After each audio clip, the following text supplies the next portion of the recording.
प्रेम सुधा रस पीवे कोय, जरा मरण दुख फेर न होए। पंचे पंच तत्व विस्तार पंजवें नंबर ते पंचमी आउंदी है ना, पंजवें नंबर ते पंचमी नूं जरा चंगा समझते ने, चौथ नूं कई बार चंगा नहीं समझते थे। चौथ नूं ना जे चौथ का चंद्रमा देख लीए, चंद्रमे की चौथ तो बिल्कुल ही माड़ा समझते हैं। दूज का चंद्रमा देखना चंगा समझते हैं। दूज ने चंदा देखियो कहा उदो भर पाख, हिंदू मत की गल है, ये नहीं अपने गल है, अपना गल होर है। यानी वो दूज के चंद्रमे नूं देखना चंगा समझते हैं। दूज ने चंदा देखियो कहते जे दूज का चंद्रमा देखे नहीं तुसी, कहा उदो भर पाख, की सारा पक्ष फिर चढ़ता रहे, की फायदा देखने का। चौदह चंद्रमे नूं माड़ा समझते हैं, पंचमी का चंद्रमे नूं फिर शुभ समझते हैं, पंचमी नूं फिर शुभ समझते हैं। पंजवें नंबर ते की है पंच तत्व विस्तार। पंजवें नंबर ते है ये असल च गिणती की है, अगे गिणती करते होंगे सी। एकम की है कहते एक की है दुनिया च, एक परमेश्वर है, आप है, एक तो आपे है, दूजी की है, दूजी की है कहते दूजी माया। या चित्तर मन ने तो दो दाल के टुकड़े ने, या माया ब्रह्म, माया ब्रह्म रमन संग। तीजे नंबर ते की है तीन लोग ने, तीन लोग बनाए ने ना। चार की ने, चार युग ने। पंज की ने, पंच तत्त ने। ये चार युग बनते ने ना। युग चार हैगे ने, ये तो मनते ने, पर चार चौके नूं चंद्रमे नूं क्यों नहीं समझते चंगा। ये गल कुछ ऐसी है, या तो ये संयोग छड्डिया होया इन्होंने, तां चौका माड़ा बनते ने। तिना गुणा नूं अपना लिया, तिना गुणा वाले अवतार बना ले, जिहड़े औगण ते उहनूं गुण बन लिया।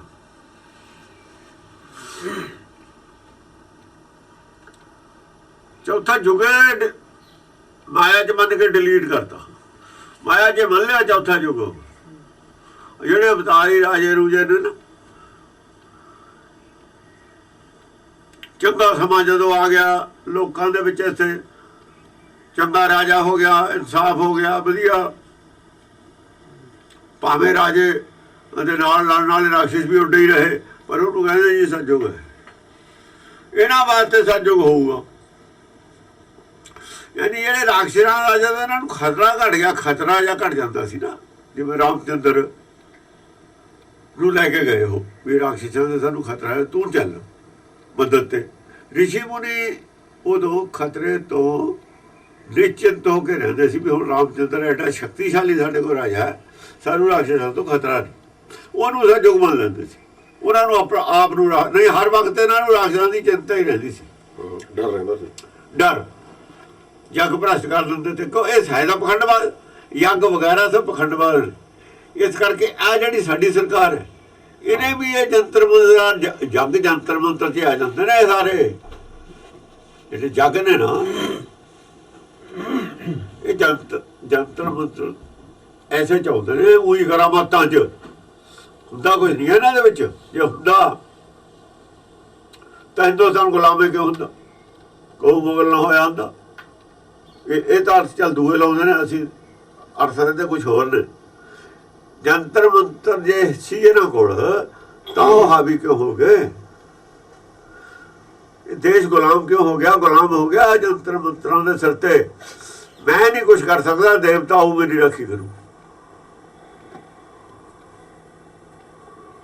ਉਹ ਮੁਸਲਮਾਨ ਕੀ ਕਹਿੰਦੇ ਨੇ, ਈਸਾਈ ਕੀ ਕਹਿੰਦੇ ਨੇ, God help those who help ਦੈਮਸੈਲਵਸ। ਰੱਬ ਵੀ ਉਹਦੀ ਮਦਦ ਕਰਦਾ ਜਿਹੜੇ ਆਪਣੀ ਮਦਦ ਆਪ ਕਰਦਾ।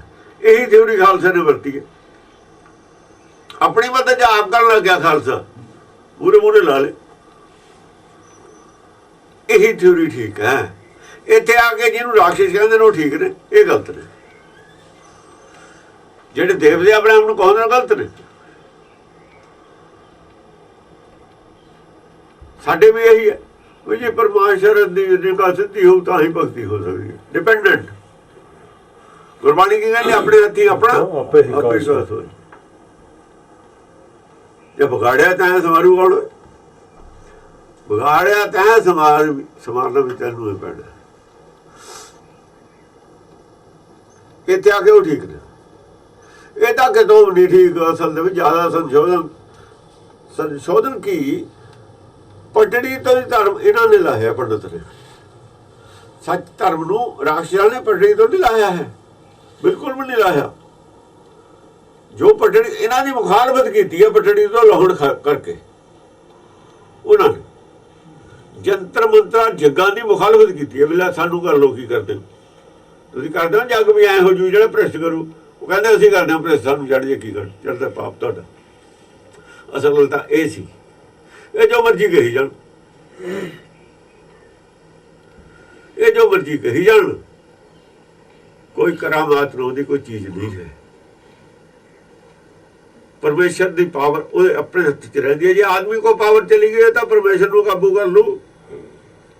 ਇਹ ਤਾਂ ਪਹਿਲਾਂ ਹੀ ਮਵਾਸੀ ਰਾਜਾ, ਆਦਮੀ ਦਾ ਖੁਦ ਹੀ ਮਵਾਸੀ ਰਾਜਾ, ਇਹਨੂੰ ਪਾਵਰ ਕੌਣ ਦੇ ਦੂ? ਜਿੰਨੀ ਕੁ ਪਾਵਰ ਦੇਤੀ ਇਹਨੂੰ ਦੇ ਕੇ ਫਸਾਇਆ। ਉਹ ਤਾਂ ਜਿੰਨੀ ਕਿ ਇਹਨੂੰ ਸਰੀਰ ਦੇਤਾ ਨਾ, ਪਾਵਰ ਦੇਤੀ, ਇਹ ਦੇ ਕੇ ਪਛਤਾਇਆ ਹੋਇਆ। ਇਹ ਤੋਂ ਜ਼ਿਆਦਾ ਇਹਨੂੰ ਕੌਣ ਦੇ ਦੂ ਪਾਵਰ? ਇਹੀ ਨਹੀਂ ਬਚਾਉਂਦੇ ਇੰਨੀ ਪਾਵਰ ਵਾਲੇ ਆਦਮੀ ਤੇ ਆ ਗਏ। ਆਦਮੀ ਤੇ ਆ ਗਏ ਤਾਂ ਪਾਵਰ ਸਭਨੇ ਜਾਨਵਰਾਂ ਨੂੰ ਜ਼ਿਆਦਾ ਹੋ ਜਾਂਦੀ ਹੈ, ਕਾਇਨਾਤ ਦਾ ਬਾਦਸ਼ਾਹ ਹੋ ਜਾਂਦਾ ਹੈ। ਇੱਥੇ ਆ ਗਿਆ ਕੀ ਹੋ ਜਾਂਦਾ? ਹੁਕਮ ਤੋਂ ਪਾਵਰ ਦਿੱਤੀ ਹੋਈ ਹੈ, ਮਿਲੀ ਹੈ ਇਹਨੂੰ। ਇਸ ਕਰਕੇ 5ਵੇਂ ਨੰਬਰ ਤੇ ਕੀ ਹੈ? ਪੰਜ ਤੱਤ ਵਿਸਤਾਰ। ਪੰਜ ਤੱਤ ਵਿਸਤਾਰ। ਸਾਡੇ ਚੌਥੇ ਨੰਬਰ ਤੇ ਕੀ ਆਇਆ ਸੀ? ਚੌਥੇ ਚੰਚਲ ਮਨ ਕੋ ਕਹੋ। ਕਹਿੰਦੇ ਜਿਹੜਾ ਚੰਚਲ ਮਨ ਇਹਨੂੰ ਫੜ ਲਓ, ਬੁੱਧੀ ਫੜੇ। ਜੇ ਬੁੱਧੀ 'ਚ ਚੌਥਾ ਗੁਣ ਪ੍ਰਗਟ ਹੋ ਗਿਆ ਨਾ, ਚੌਥਾ ਗੁਣ ਪ੍ਰਗਟ ਕਦ ਹੁੰਦਾ? ਚੌਥਾ ਗੁਣ ਜਦ ਸੱਚ ਵਾਲਾ ਪ੍ਰਗਟ ਹੁੰਦਾ ਨਾ, ਸਤੋ ਗੁਣ ਜਦ ਸਤੋ ਗੁਣ ਪ੍ਰਗਟ ਹੁੰਦਾ ਤਾਂ ਤਿੰਨੇ ਗੁਣ ਖਾ ਜਾਂਦਾ। ਉਹ ਰਜੋ ਤਮੋ ਸਤੋ ਖਾ ਜਾਂਦਾ। ਜਦ ਸਤੋ ਗੁਣ ਦਾ ਦਾਣਾ ਉਗਦਾ ਹੈ ਨਾ, ਤਾਂ ਬੀਜ ਖਾ ਜਾਂਦਾ ਹੈ।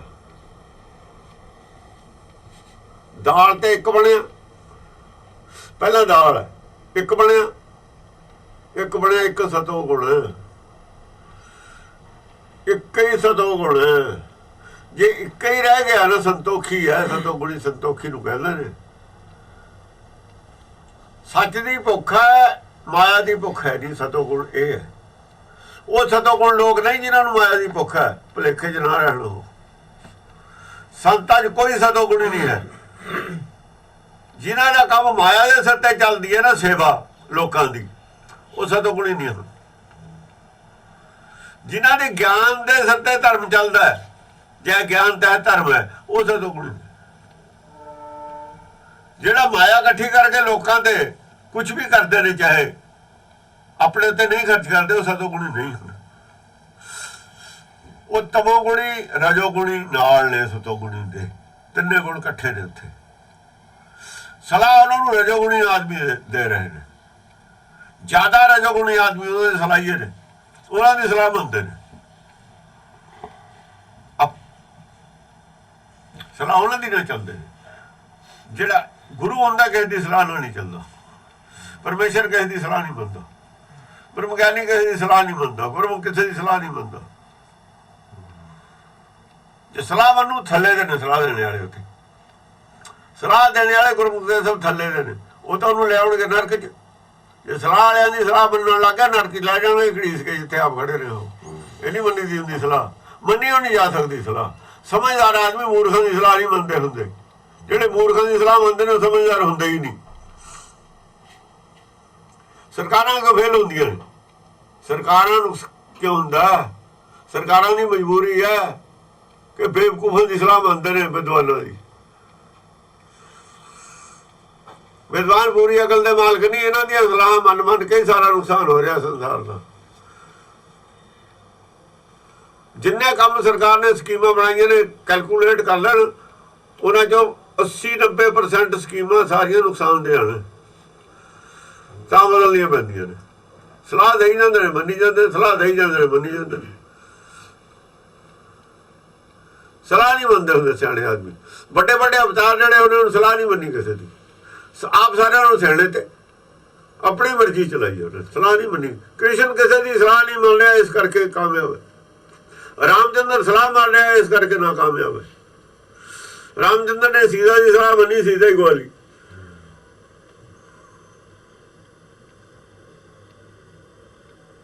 ਸੀਤਾ ਦੀ ਸਲਾਹ ਮੰਨੀ ਨਾ, ਸੀਤਾ ਹੀ ਗਵਾ ਲਈ। ਕ੍ਰਿਸ਼ਨ ਨਹੀਂ ਕਿਸੇ ਦੀ ਸਲਾਹ ਮੰਨਦਾ। ਦਸਮ ਪਾਤਸ਼ਾਹ ਨੇ ਨਹੀਂ ਕਿਸੇ ਦੀ ਸਲਾਹ ਮੰਨੀ, ਸਿਰਫ ਮਾਤਾ ਦੀ ਸਲਾਹ ਮੰਨ ਬੈਠੇ, ਉੱਥੇ ਨੁਕਸਾਨ ਹੋ ਗਿਆ। ਕਿਲਾ ਛੱਡਣ ਵਾਸਤੇ ਮਾਤਾ ਦੀ ਸਲਾਹ ਮੰਨ ਬੈਠੇ। ਉਹਨਾਂ ਨੇ ਮਾਤਾ ਦੀ ਸਲਾਹ ਨਹੀਂ ਮੰਨੀ, ਅਸਲ ਚ ਭਾਣਾ ਮੰਨਿਆ। ਕਹਿੰਦੇ ਮਾਤਾ ਸਲਾਹ ਨਹੀਂ ਦੇ ਰਹੀ, ਇਹ ਪਰਮੇਸ਼ਰ ਬੋਲ ਰਿਹਾ ਇਹਦੇ ਵਿੱਚ ਦੀ ਮਾਤਾ ਦੇ। ਪਰਮੇਸ਼ਰ ਮਜਬੂਰ ਕਰ ਰਿਹਾ ਮੈਨੂੰ ਵੀ ਛੱਡ ਕੇ ਲਾ। ਇਹ ਆਪਣੀ ਅਕਲ ਨੂੰ ਭਾਣੇ ਦੇ ਮੂਹਰੇ ਨਾ ਕਰ। ਠੀਕ ਹੈ, ਉਹਨੂੰ ਦੀਂਦਾ ਵੀ ਆ ਹੁਣ, ਇਹ ਹੋਣ ਦੇ ਇਹਨੂੰ ਐਵੇਂ ਹੀ ਜੋ ਹੋਣਾ ਉਹਨੂੰ ਮੰਨ ਕੇ, ਭਾਣਾ ਮੰਨ ਕੇ ਹੋਣ ਦੇ, ਐਵੇਂ ਹੀ ਮੂਹਰੇ ਨਾ ਕਰ। ਖਾਲਸੇ ਦੇ 2 ਧੜੇ ਕੀਤੇ ਕਿ ਨਹੀਂ ਕਿਲਾ ਛੱਡਣਾ, ਉਹਨਾਂ ਨੇ ਮਾਤਾ ਨੂੰ ਬਣਾ ਲਿਆ। ਦੂਆ ਧੜਾ ਕਿਹਨੇ ਪੈਦਾ ਕੀਤਾ? ਪਰਮੇਸ਼ਰ ਨੇ ਪੈਦਾ ਕੀਤਾ, ਹੁਕਮ ਨੇ, ਭਾਣੇ ਨੇ ਪੈਦਾ, ਕਿਉਂਕਿ ਹੋਣਾ ਸੀ ਨਾ ਇਹ।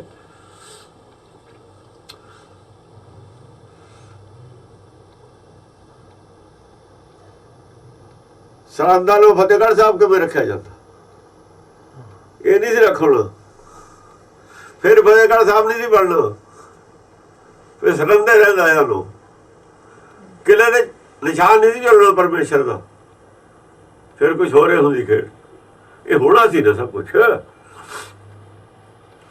ਉਹ ਫਤਿਹ ਸਿੰਘ ਦਾ ਜਨਮ ਇਸ ਕਰਕੇ ਹੋਇਆ ਸੀ। ਉਹ ਕਹਿੰਦੇ ਇਹ ਤਾਂ ਜਨਮ ਜਾਦੇ ਵਾਸਤੇ ਹੋਇਆ, ਉਹੀ ਰਹਿਣ ਦੇ, ਤੂੰ ਆਪਣਾ ਪ੍ਰੋਗਰਾਮ ਰਹਿਣ ਦੇ। ਭਾਣਾ ਮੰਨ ਗਿਆ, ਉਹ ਭਾਣਾ ਮੰਨ ਕੇ ਠੀਕ ਹੈ।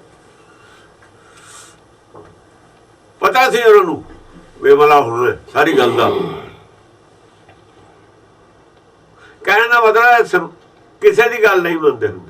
ਸੰਸਾਰੀ ਤੌਰ ਤੇ ਨੁਕਸਾਨ ਹੁੰਦਾ ਹੋਇਆ, ਪਰ ਇਹ ਹੋਣਾ ਹੀ ਸੀ ਨਾ, ਇਹ ਹੋਣਾ ਹੀ ਸੀ। ਉਹਨਾਂ ਨੂੰ ਪਤਾ ਲੱਗ ਗਿਆ ਵੀ ਹੋਣਾ ਹੀ ਹੈ। ਠੀਕ, ਹੋਣ ਦੇ। ਜੋ ਭਾਣਾ ਤੇਰਾ ਤਾਂ ਹੀ ਬਿਠਾ ਲੱਗੂ ਨਾ, ਤਾਂ ਹੀ ਕਹਿਣਾ ਯਾਰ ਇਹਦਾ ਸਾਨੂੰ 70 ਚੰਗਾ। ਮਾਤਾ ਤੇ ਤਾਂ ਨਹੀਂ ਗੁੱਸਾ ਕੀਤਾ, ਭਾਣੇ ਤੇ ਕੀਤਾ ਨਾ, ਭਾਣੇ ਤੇ ਵੀ ਨਹੀਂ ਕੀਤਾ। ਉਹ ਕਹਿੰਦੇ ਵਧੀਆ ਹੈ ਵੀ ਤੂੰ ਆ ਦੇਣਾ ਚਾਹੁੰਦਾ ਸੀ ਨਾ ਮੈਨੂੰ ਜਰਾ ਕੇ ਕਿਲਾ। ਤੂੰ ਅਨੰਦਪੁਰ ਸਾਹਿਬ ਦੇ ਕਿਲੇ ਜਿਹੜੀ ਮੇਰੀ ਸੀ ਨਾ ਰਹਿائش, ਉਹ ਤੋਂ ਬਾਅਦ ਇੱਥੇ ਪਹੁੰਚਾਉਣਾ ਚਾਹੁੰਦਾ ਸੀ ਨਾ ਮੈਨੂੰ, ਪੁੰਜੇ ਪਵਾਂ। ਇਹ ਵੀ ਚੰਗਾ। ਉਹ ਗੱਲ ਹੋਰ ਹੈ, ਏਡੀ ਬੜੀ ਖੇਡ ਹੈ। ਇਹਨਾਂ ਨੂੰ ਕੀ ਪਤਾ ਵਿਦਵਾਨਾਂ ਨੂੰ ਗੱਲਾਂ ਕੀ ਨੇ। ਉਹ ਕਹਿ ਰਿਹਾ ਵੀ ਮੈਂ ਚਾਹੁੰਦਾ ਸੀ ਕਿਲਾ ਨਹੀਂ ਛੱਡਣਾ, ਤੈਂ ਮੈਂ ਤੇ ਛਡਵਾਇਆ, ਇਹਦੇ ਕਰਕੇ ਛਡਵਾਉਂਦਾ ਸੀ। ਮੈਨੂੰ ਇਹ ਵੀ ਮਨਜ਼ੂਰ ਹੈ, ਮੈਨੂੰ ਇਹ ਮਨਜ਼ੂਰ ਹੈ। ਮੈਂ ਖੁਸ਼ ਹਾਂ, ਇਹਦੇ ਵਿੱਚ ਵੀ ਖੁਸ਼ ਹਾਂ। ਹਾਂਜੀ। ਪੰਚ ਤੱਤ ਵਿਸਤਾਰ, ਪੰਚ ਤੱਤ ਵਿਸਤਾਰ, ਕਣਕ ਕਾਮਣੀ। ਇਹ 5 ਤੱਤਾਂ ਕਰਕੇ ਵਿਸਤਾਰ ਹੋਇਆ ਸੰਸਾਰ ਦਾ। ਪਹਿਲਾਂ ਵਿਸਤਾਰ ਨਹੀਂ ਹੋਇਆ। ਪਹਿਲਾਂ ਕੀ ਸੀ? ਬ੍ਰਹਮਾ ਰਮਾਇਆ ਇਕੱਠੇ, ਸੁਰਨ ਸਮਾਦ, ਹੁਕਮ ਭਾਣਾ ਹੈ ਹੀ ਨਹੀਂ। ਕੀ ਹੈ? ਸੁਰਨ ਸਮਾਦ ਲਗਾਉਣ ਦਾ ਵਿਸਤਾਰ ਕੋਈ ਨਹੀਂ ਹੈ। ਵਿਸਤਾਰ ਜਦ ਹੋਇਆ ਜੇ 5 ਤੱਤ ਰਚੇ। ਨੂਰ ਨਾਲ ਵੀ ਨਹੀਂ ਵਿਸਤਾਰ ਹੋਇਆ। ਨੂਰ ਵੀ ਇੱਕੋ ਜਿਹਾ, ਨੂਰ ਦੀ ਪਛਾਣ ਨਹੀਂ ਹੁੰਦੀ। ਪਛਾਣ ਕਦ ਹੋਇਆ? ਪਛਾਣ ਹੋਇਆ ਮਾਇਆ ਨਾਲ। ਅੱਡ ਅੱਡ ਚੀਜ਼ਾਂ, ਪਸ਼ੂ ਪੰਛੀ ਬਿਰਖ ਬਣ ਗਏ। ਨੂਰ ਤਾਂ ਉਹੀ ਹੈ ਵਿੱਚ, ਪਰ ਬਾਹਰੋਂ ਦਾ ਨਕਸ਼ੇ ਅੱਡ ਅੱਡ ਹੋ ਗਏ ਨਾ। ਅੱਖਾਂ ਨਾਲ ਦੇਖਣ ਨੂੰ ਵਿਸਤਾਰ ਹੈ।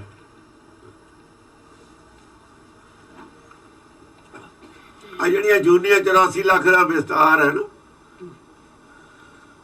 ਇਹ ਮਾਇਆ ਦੇ ਬਿਨਾਂ ਨਹੀਂ ਸੀ ਹੋਣਾ, 5 ਤੱਤਾਂ ਬਿਨਾਂ ਨਹੀਂ ਸੀ ਹੋਣਾ। ਫਿਰ ਇਹ ਸਰੀਰ ਦੀ ਖੁਰਾਕ ਅੱਡ ਅੱਡ, ਵੱਖਰੀ ਵੱਖਰੀ, ਇਹ ਸਾਰਾ ਵਿਸਥਾਰ ਹੈ। ਪੰਜ ਤੱਤ ਵਿਸਥਾਰ। ਖਲਕ ਕਾਮਣੀ ਜੁਗ ਵਿਵਹਾਰ। ਯੁੱਗ ਦਾ ਵਿਵਹਾਰ ਕੀ ਹੈ? ਸੰਸਾਰ ਕੀ ਹੈ? ਬਿਜ਼ਨਸ ਕੀ ਹੈ? ਵਿਹਾਰ ਬਿਜ਼ਨਸ ਨੂੰ ਕਹਿੰਦੇ ਨੇ। ਕੀ ਖੱਟੀ ਕਮਾਈ ਹੈ ਸੰਸਾਰ 'ਚ? ਸੰਸਾਰੀ ਲੋਕ ਕੀ ਖੰਡੇ ਕਮਾਉਂਦੇ ਨੇ? ਕਣਕ। ਅੱਗੇ ਸੋਨਾ ਇਕੱਠਾ ਕਰ ਲੈਂਦੇ ਸੀ ਨਾ ਮੋਹਰਾਂ, ਨੋਟ ਤਾਂ ਹੁੰਦਾ ਨਹੀਂ ਸੀ, ਸੋਨੇ ਦੇ ਸਿੱਕੇ ਹੁੰਦੇ ਸੀ। ਇਹ ਕੰਮ ਨਹੀਂ। बड़े बड़े राजे सुंदर औरतां और खजाना सोना ਇਹਦਾ ਇਕੱਠ ਕਰਦੇ ਸੀ। ਆਹ ਟਾਰਗੇਟ ਸੀ ਵੱਡੇ ਰਾਜਿਆਂ ਦਾ। ਇਹੀ ਧਰਮ 'ਚ ਵੀ ਆ ਵੜਿਆ ਸੀ, ਇਹ ਧਰਮ 'ਚ ਵੀ ਆ ਵੜਿਆ ਸੀ। ਉਹੜੀਆਂ ਦੇਵਦਾਸੀਆਂ ਦੀ ਪ੍ਰਥਾ ਸੀ ਨਾ, ਉਹ ਇਹਦੀ ਉਹ ਦੇਣ, ਕਨਕ ਕਾਮਣੀ ਦੀ ਦੇਣ। ਦੇਵਦਾਸੀਆਂ ਦੀ ਜਿਹੜੀ ਪ੍ਰਥਾ ਚਲਾਈ ਹੈ ਨਾ, ਉਹ ਐਸੇ ਸ਼ਰਾਰਤੀ ਦਿਮਾਗ ਦੀ ਦੇਣ ਹੈ। ਉਹ ਵੀ ਰਾਜੇ ਹੋਰ ਤਰੀਕੇ ਨਾਲ ਕਰਦੇ ਸੀ, ਤਰੀਕਾ ਬਦਲ ਲਿਆ। ਉੱਥੇ ਵੀ ਕੀ ਚੜਾਵਾ, ਮੰਦਰ ਦੇ ਚੜਾਵਾ, ਔਰ ਦੇਵਦਾਸੀ। ਰਾਜੇ ਕੋਲ ਤਲਵਾਰ ਦਾ ਜ਼ੋਰ, ਪੈਸਾ, ਔਰ ਇਸਤਰੀਆਂ। ਦੋ ਹੀ ਪਾਸੀ ਗੱਲ ਕੋਈ ਸੀ। ਜੁਗ ਆ ਗਿਆ ਨਾ, ਪਰ ਇਹਨਾਂ ਚੋਂ ਭਗਤ ਕੋਈ ਵੀ ਨਹੀਂ। ਸੰਸਾਰੀ ਨੇ ਦੇਵਦਾਸੀਆਂ ਵਾਲੀ ਭਗਤੀ ਵੀ ਸੰਸਾਰੀ ਹੈ, ਔਰ ਰਾਜੇ ਤਾਂ ਸੰਸਾਰੀ ਹੁੰਦੇ ਹੀ ਨੇ। ਜਦੋਂ ਅਵਤਾਰ ਰਾਜੇ ਹੋਏ ਨੇ ਫਿਰ ਨਹੀਂ ਇੱਧਰ ਨੂੰ ਗਏ, ਖਜ਼ਾਨਾ ਲੁਟਾ ਦਿੱਤਾ ਸੋ, ਫਿਰ ਨਹੀਂ ਗਏ। ਫਿਰ ਗੁਰਮੁਖਾਲੀ ਨੀਤੀ ਵਰਤੀ। ਬਸ ਜੋ ਨੀਤੀ ਵਰਤੀ ਹੈ ਨਾ ਰਾਜੇ ਨੇ ਗੁਰਮੁਖੀ, ਉਹਨੂੰ ਕਹਿੰਦੇ ਨੇ ਅਵਤਾਰ। ਦਸਮ ਪਾਤਸ਼ਾਹ ਉਹ ਅਵਤਾਰ ਨੂੰ ਸਰਟੀਫਾਈ ਕਰਦੇ ਨੇ। ਬੈਠਾ ਰਾਜਗੱਦੀ ਤੇ ਹੈ, ਨੀਤੀ ਗੁਰਮੁਖੀ ਹੈ। ਧਰਮ ਨੀਤੀ ਹੈ, ਧਰਮ ਰਾਜਨੀਤੀ ਤੇ ਹਾਵੀ ਹੈ। ਧਰਮ ਹਾਵੀ ਹੈ। ਜੇ ਧਰਮ ਹਾਵੀ ਹੈ, ਧਰਮ ਦਾ ਰਾਜ ਹੈ। ਅੱਜ ਮਾਇਆ ਹਾਵੀ ਹੈ, ਮਾਇਆ ਦਾ ਰਾਜ ਹੈ। ਅੱਜ ਮਾਇਆ ਹਾਵੀ ਹੈ, ਮਾਇਆ ਦਾ ਰਾਜ। ਕੌਣ ਬੜਾ? ਮਾਇਆ ਵਡਿਆਈ ਹੈ। ਉਦੋਂ ਕਿਹਦੀ ਵਡਿਆਈ ਸੀ? ਉਦੋਂ ਗਿਆਨਵਾਨ ਦੀ ਵਡਿਆਈ ਸੀ।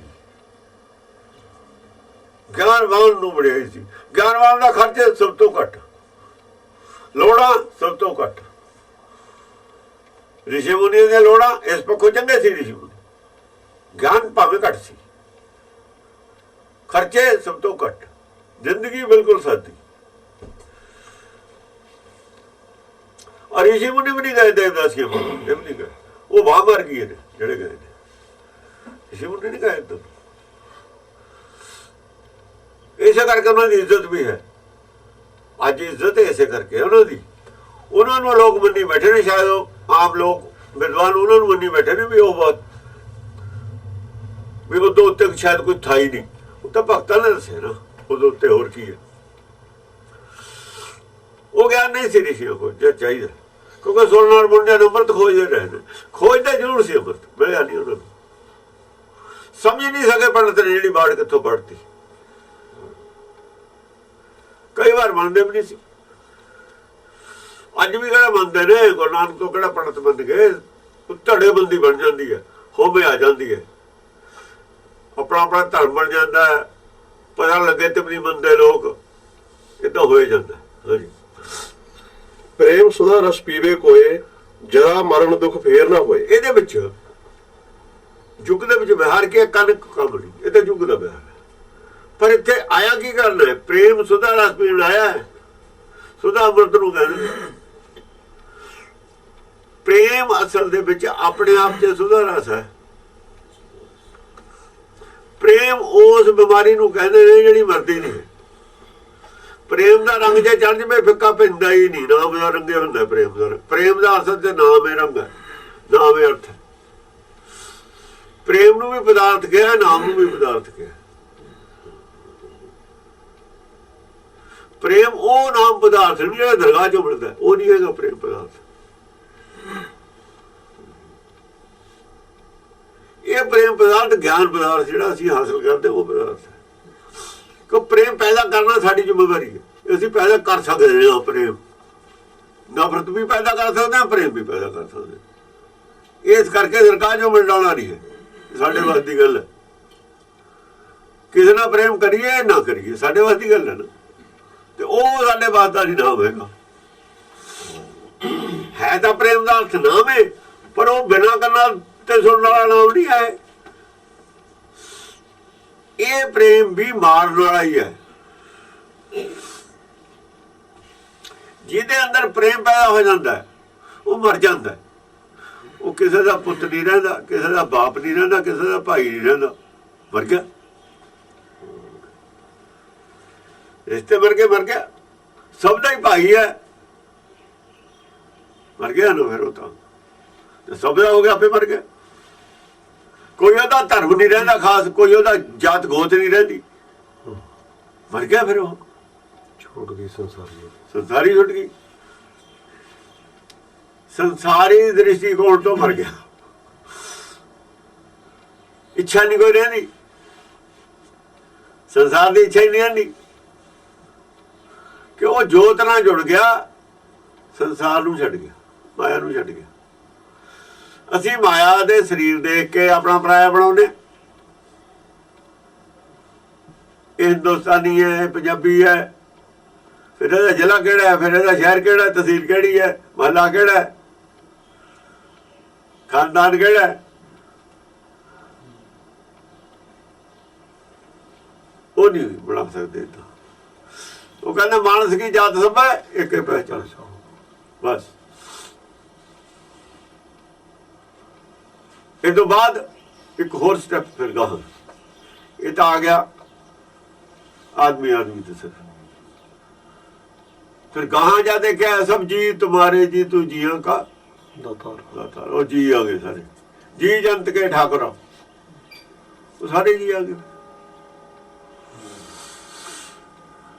हाँ जी। प्रेम सुधा रस पीवे कोए, जरा मरण दुख फेर ना होए। जे कोई इस बिजनेस दे विच, इस संसार दे विच जेड़ा के कनक कामणी युग व्यवहार है, ਇਹਦੇ ਵਿੱਚ ਰਹਿੰਦਾ ਹੋਇਆ ਆਦਮੀ ਪ੍ਰੇਮ ਸੁਧਾ ਰਸ ਪੀ ਜਵੇ, ਗੁਰਮੁਖ ਬਣ ਜਵੇ, ਉਹਦਾ ਜਰਾ ਮਰਨ ਨਹੀਂ ਹੁੰਦਾ, ਉਹ ਜਰਾ ਰੋਗ ਨਹੀਂ ਹੁੰਦਾ ਉਹਨੂੰ, ਉਹ ਸਰੀਰ ਨਾਲ ਜੁੜੇ ਨਹੀਂ ਰਹਿੰਦਾ। ਫਿਰ ਉਹਦਾ ਭੋਜਨ ਗਿਆਨ ਬਣ ਗਿਆ ਨਾ, ਬ੍ਰਹਮ ਗਿਆਨੀ ਦਾ ਨਾ, ਉਹਦਾ ਮਰਨ ਹੁੰਦਾ। ਮਰਨ ਤਾਂ ਪਹਿਲਾਂ ਹੀ ਗਿਆ, ਪ੍ਰੇਮ ਮਾਰ ਦਿੰਦਾ ਨਾ, ਮਾਰ ਤਾਂ ਪ੍ਰੇਮ ਨਹੀਂ ਦਿੱਤਾ। ਉਹ ਜਿਉਂਦਾ ਨੂੰ ਨਾਮ ਨੇ ਕਰ ਦੇਣਾ, ਫਿਰ ਬਾਅਦ ਚ ਜਿਉਂਦਾ ਤਾਂ ਪਿੱਛੋਂ ਹੋਊਗਾ। ਜੋ ਜਰਾ ਔਰ ਮਰਨ ਨਹੀਂ ਹੁੰਦਾ, ਸਿਰਫ ਇਹੀ ਕਿਹਾ ਹੋਇਆ। ਜਰਾ ਤਾਂ ਨਹੀਂ ਹੁੰਦਾ, ਸਰੀਰ ਨਹੀਂ ਰਹਿੰਦਾ। ਉਹ ਮਰਨ ਤਾਂ ਨਹੀਂ ਹੁੰਦਾ, ਮਰ ਤੇ ਚੁੱਕਿਆ, ਉਹ ਮਰਨ ਲੱਗੀ। ਹੁਣ ਪ੍ਰੇਮ ਦਾ ਮਾਰ ਦਿੱਤਾ ਉਹਨੂੰ, ਮਰਿਆ ਤਾਂ ਹੋਇਆ ਹੀ ਹੈ, ਮਰੇ ਦਾ ਕੀ ਮਾਰਨਾ। ਜਿਉਂਦਾ ਆਪ ਕਰੂਗਾ ਨਾਮ ਮਿਲੂਗਾ, ਜਾਂ ਨਾਨਕ ਨਾਮ ਮਿਲੇ ਤਾਂ ਜੀਵਾ। ਆਹੋ ਪ੍ਰੇਮ ਹੋ ਗਿਆ ਨਾਨਕ ਨੂੰ, ਬਿਮਾਰੀ ਪ੍ਰੇਮ ਦੀ ਸੀ, ਤਾਂ ਕਹਿੰਦਾ ਨਾਨਕ ਨਾਮ ਮਿਲੇ ਤਾਂ ਜੀਵਾ।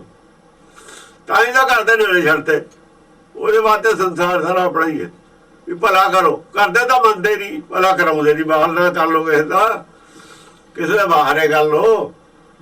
ਉਸ ਵੇਲੇ ਇੱਕਦਮ ਭਗਤ ਅਲੋਪ ਹੋਏ ਸੀ, ਥੋੜਾ ਚਿਰ ਹੋਇਆ ਸੀ, ਲੋਕਾਂ ਨੂੰ ਭੁੱਖ ਸੀ, ਗੱਲ ਸਮਝ ਹੈ ਨਹੀਂ ਸੀ ਪੂਰੀ। ਤਾਂ ਉਹ ਲੋਕਾਂ ਨੂੰ ਹੁੰਦਾ ਹੈ, ਕੋਈ ਅੱਜ ਮੈਂ ਹੁਣ ਕਰਦੇ ਸਤਿਗੁਰੂ ਨਾਨਕ ਆ ਜਾ, ਫਲਾ ਕਾਹਤੇ ਆ ਜਾ, ਕੀ ਕਰਨਾ ਸੀ। ਸਮਝਣ ਵਾਸਤੇ ਭੁੱਖ ਸੀ, ਸਮਝ ਹੈ ਨਹੀਂ ਸੀ। ਅਸਲ ਦੇ ਵਿੱਚ ਉਹ ਦਰਸ਼ਨ ਤੋਂ ਕੁਝ ਨਹੀਂ ਕਰਾਉਣਾ ਲੋਕਾਂ ਨੇ, ਉਹ ਗੱਲ ਦੀ ਸਮਝ ਨਹੀਂ ਸੀ ਵੀ ਗੱਲ ਕੀ ਹੈ। ਉਹ ਭੁੱਖ ਨਹੀਂ ਪੂਰੀ ਹੁੰਦੀ ਸੀ, ਜਿਹੜੀ ਭੁੱਖ ਸੀ ਤਾਂ ਮੰਨਦੇ ਸੀ। ਜੇ ਇਸ ਭੁੱਖ ਤੋਂ ਬਿਨਾਂ ਮੰਗਦੇ ਸੀ ਕੁਛ, ਭੁੱਖ ਤੋਂ ਬਿਨਾਂ ਜਿਹੜੇ ਕਹਿੰਦੇ ਆ ਜਾ, ਉਹ ਮੂਰਖ ਨੇ। ਉਹ ਮੂਰਖ ਨੇ, ਗਿਆਨਵਾਨ ਨਹੀਂ। ਉਹ ਮੂਰਖ ਨੇ, ਜਬਲਾ ਜਿਵੇਂ ਬਾਸਾ ਜਬਲੀਆਂ, ਉਹ ਮੂਰਖ ਹੈ। ਉਹਨੂੰ ਕੀ ਪਤਾ, ਉਹ ਤਾਂ ਸੰਸਾਰੀ ਆਦਮੀ ਹੈ, ਉਹ ਕੀ ਜਾਣੇ ਵੀ ਇਹ ਗੱਲ ਖੇਡ ਕੀ ਹੈ। ਉਹ ਕਹਿੰਦੇ ਨੇ, ਉਹ ਸੋਚਦਾ ਸ਼ਾਇਦ ਦਰਸ਼ਨ ਕਰੇ ਤੇ ਮੇਰੇ ਪਰ, ਕਿਉਂਕਿ ਕਹਾਣੀਆਂ ਜੋ ਬਣਾਈਆਂ, ਕੌਡੇ ਨੂੰ ਦਰਸ਼ਨ ਹੋ ਗਏ, ਫਲਾਣੇ ਨੇ ਕਹਾਣੀਆਂ ਜੋ ਬਣਾਈਆਂ ਨੇ ਉਹ ਸਾਖੀਆਂ ਨੂੰ ਸੱਚ ਮੰਨੀ ਬੈਠਾ, ਗੁਰਬਾਣੀ ਦੀ ਸੋਝੀ ਨਹੀਂ ਹੈ ਉਹਨੂੰ। ਗੁਰਬਾਣੀ ਦੇ ਸੋਝੀ ਪੱਖੋਂ ਕੁਝ ਆਦਮੀ ਚਾਹੁੰਦੇ ਨੇ, ਉਹ ਜੁੜੇ ਹੋਏ ਸੀ ਭਗਤਾਂ ਨਾਲ ਸਾਰੇ ਹਿੰਦੁਸਤਾਨ ਦੇ ਵਿੱਚ, ਇਸ ਕਰਕੇ ਉਹਨਾਂ ਨੂੰ ਜਾਣਾ ਪਿਆ। ਹੋ ਸਕਦਾ ਕੋਈ ਆਦਮੀ ਨੇੜੇ ਬੈਠਾ ਹੋਵੇ ਤੇ ਬੱਤੀ ਜਾਊਗੀ, ਲੱਗ ਜੂਗੀ, ਜੁੜ ਜੂਗਾ ਥੋੜਾ ਬਹੁਤ। ਜੁੜੇ ਵੀ ਨੇ ਲੋਕ, ਗੁਰੂ ਨਾਨਕ ਦਾ ਨਾਮ ਸਾਰੇ ਹਿੰਦੁਸਤਾਨ 'ਚ ਹੈ, ਚਾਹੇ ਪੂਰੇ ਭਗਤ ਨਹੀਂ ਹੋ ਸਕੇ, ਪਰ ਗੱਲ ਸਮਝੀ ਉਹਨਾਂ ਨੇ, ਪ੍ਰਚਾਰ ਵੀ ਕੀਤਾ ਉਸੇ ਮੱਤ ਦਾ, ਜਿਹੜੀ ਮੱਤ ਤਾਂ ਇੱਕੋ ਹੀ ਸੀ ਸਾਰਿਆਂ ਦੀ। ਮੱਤ ਤਾਂ ਰਵਿਦਾਸ ਦੀ ਵੀ ਉਹੀ ਸੀ, ਕਬੀਰ ਦੀ ਵੀ ਉਹੀ ਸੀ, ਤਨੇ ਦੀ ਵੀ ਉਹੀ ਸੀ, ਸਹਿਣਾਈ ਦੀ ਵੀ ਉਹੀ ਸੀ, ਸਾਰਿਆਂ ਦੀ ਉਹੀ ਮੱਤ ਸੀ। ਮੱਤ ਦਾ ਤਾਂ ਕੋਈ ਫਰਕ ਨਹੀਂ ਸੀ। ਜੁੜੇ ਹੋਏ ਉਹ ਆਪਣੇ ਆਪਣੇ ਏਰੀਏ ਦੇ ਵਿੱਚ ਬੰਦਿਆਂ ਨਾਲ ਸੀ। ਹੁਣ ਜਿਹੜੇ ਏਰੀਏ ਦੇ ਵਿੱਚ ਜਿਹੜਾ ਭਗਤ ਜੰਮਿਆ ਜਾਇਦਾ ਜਿੱਥੇ ਜੰਮੇ, ਉਹ ਲੋਕ ਉਹਦੇ ਨਾਲ ਜ਼ਿਆਦਾ ਕਰਦੇ ਨੇ, ਉਹਨੂੰ ਜਾਣਦੇ, ਲੋਕਾਂ ਨੂੰ ਜਾਣਦੇ ਨਹੀਂ ਨਾ।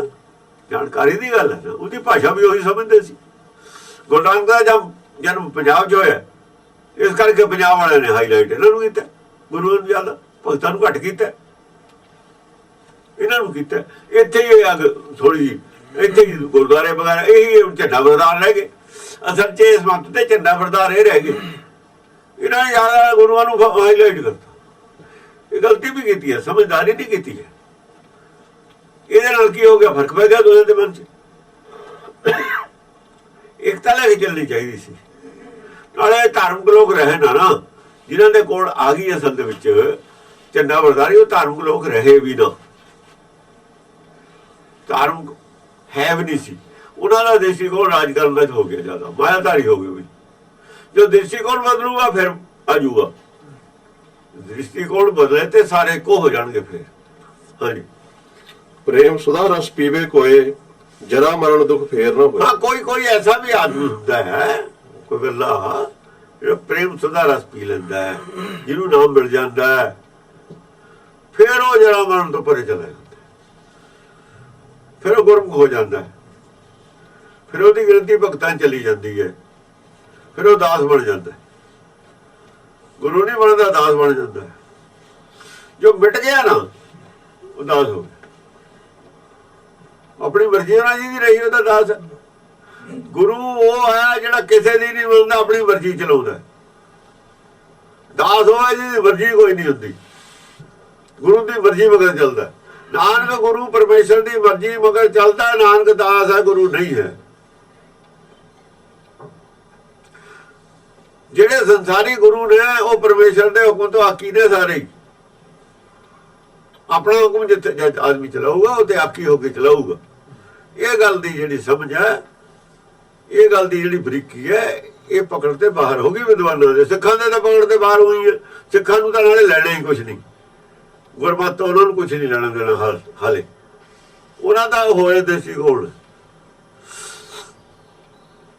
ਹਾਂ, ਛੱਟ ਖੱਟ ਚੱਕਰ ਛਹੂ ਦਿਸਤਾਏ, ਬਿਨ ਪਰਚੇ ਨਹੀਂ ਥੇਰਾ ਰਹਾਏ। ਛੱਟ 6ਵਾਂ ਨੰਬਰ ਆ ਗਿਆ। ਛੱਟ ਕਹਿੰਦੇ ਨੇ, ਛੱਟ ਆਪਾਂ ਬੋਲਦੇ ਨਾ, ਛੱਟ ਟੈਂਕੇ ਨਾਲ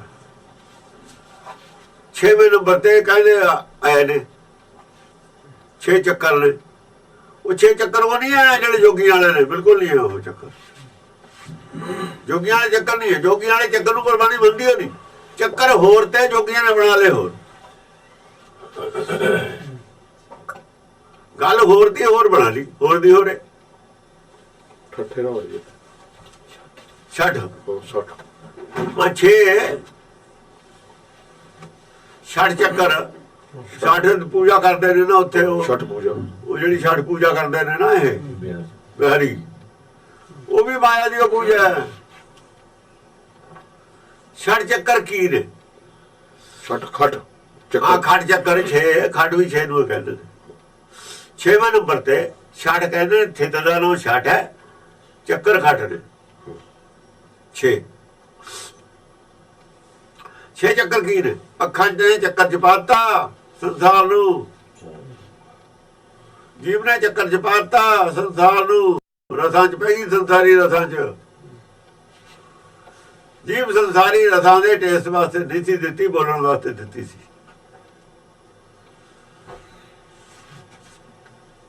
ਇਹ ਤਾਂ ਬੋਲਣ ਵਾਸਤੇ ਦਿੱਤੀ ਸੀਗੀ। ਟੇਸਟ ਤੈਨੂੰ ਤਾਂ ਹੈ ਸਰੀਰ ਦਾ ਕੰਮ ਕਰਦੀ ਆ। ਟੇਸਟ ਤੇ ਬਿਨਾ ਕੋਈ ਚੀਜ਼ ਖਾ ਲੂ ਸਰੀਰ ਨੂੰ ਫਿੱਟ ਨਹੀਂ ਹੋਣੀ। ਉਹ ਅਲੱਗ ਗੁਣ ਹੈ ਉਹਦਾ ਟੇਸਟ ਦਾ। ਜਿਹੜੀ ਕਈ ਚੀਜ਼ਾਂ ਸਾਨੂੰ ਸਵਾਦ ਨਹੀਂ ਲੱਗਦੀਆਂ ਅਸੀਂ ਥੁੱਕ ਦਿੰਦੇ ਹਾਂ ਨਾ, ਜੇ ਖਾ ਲਈਏ ਸਰੀਰ ਨੂੰ ਨੁਕਸਾਨ ਕਰ ਦੇਣਗੀਆਂ। ਉਹ ਸਮੈਲ ਵੀ ਜਿਹੜੀ ਚੀਜ਼ ਆਉਂਦੀ ਹੈ ਬੁਰੀ ਹੁੰਦੀ ਹੈ, ਸਾਨੂੰ ਨਹੀਂ ਖਾਣੀ ਚਾਹੀਦੀ। ਮਿੱਟੀ ਦਾ ਤੇਲ ਹੈ, ਜੇ ਸਮੈਲ ਲੈਂਦੇ ਆ ਉਹਦੇ ਸਾਨੂੰ ਉਲਟੀ ਆਉਂਦੀ ਹੈ, ਤਾਂ ਹੀ ਅਸੀਂ ਕਹਿੰਦੇ ਨਾ ਇਹ ਨਹੀਂ ਪੀਣਾ। ਦੁੱਧ ਦੇ ਵਿੱਚ ਮਿੱਟੀ ਦੇ ਤੇਲ ਦਾ ਹੱਥ ਲੱਗ ਜਾ ਸਮੈਲ ਆਵੇ ਦੁੱਧ ਨਹੀਂ ਪੀ ਹੁੰਦਾ, ਪੀ ਲਾਂਗੇ ਉਲਟੀ ਆ ਜੂਗੀ। ਇਹ ਜਿਹੜੀਆਂ ਕੁਛ ਇਹਦਾ ਇੱਕ ਪੱਖ ਇੱਕ ਇੱਕ ਅੰਗ ਇਹਦਾ ਸਰੀਰ ਵਾਸਤੇ ਹੈ। ਉਹ ਸਰੀਰ ਵਾਸਤੇ ਜਿਹੜਾ ਅੰਗ ਸੀ ਨਾ ਉਹਨੇ ਚੱਕਰ ਚ ਪਾਤਾ, ਉਹ ਅੰਗ ਜ਼ਿਆਦਾ ਵਰਤ ਲਿਆ, ਉਹਦੇ ਵਾਸਤੇ ਦੀ ਵਰਤੋਂ ਕਰਨ ਲੱਗੀ। ਅੱਖਾਂ ਰੂਪ ਰੰਗ ਦੇਖਦੀਆਂ ਨੇ, ਇਹ ਤੇ ਫਸ ਗਈ। ਅੱਖੀ ਦੇਖਣਾ ਜੀ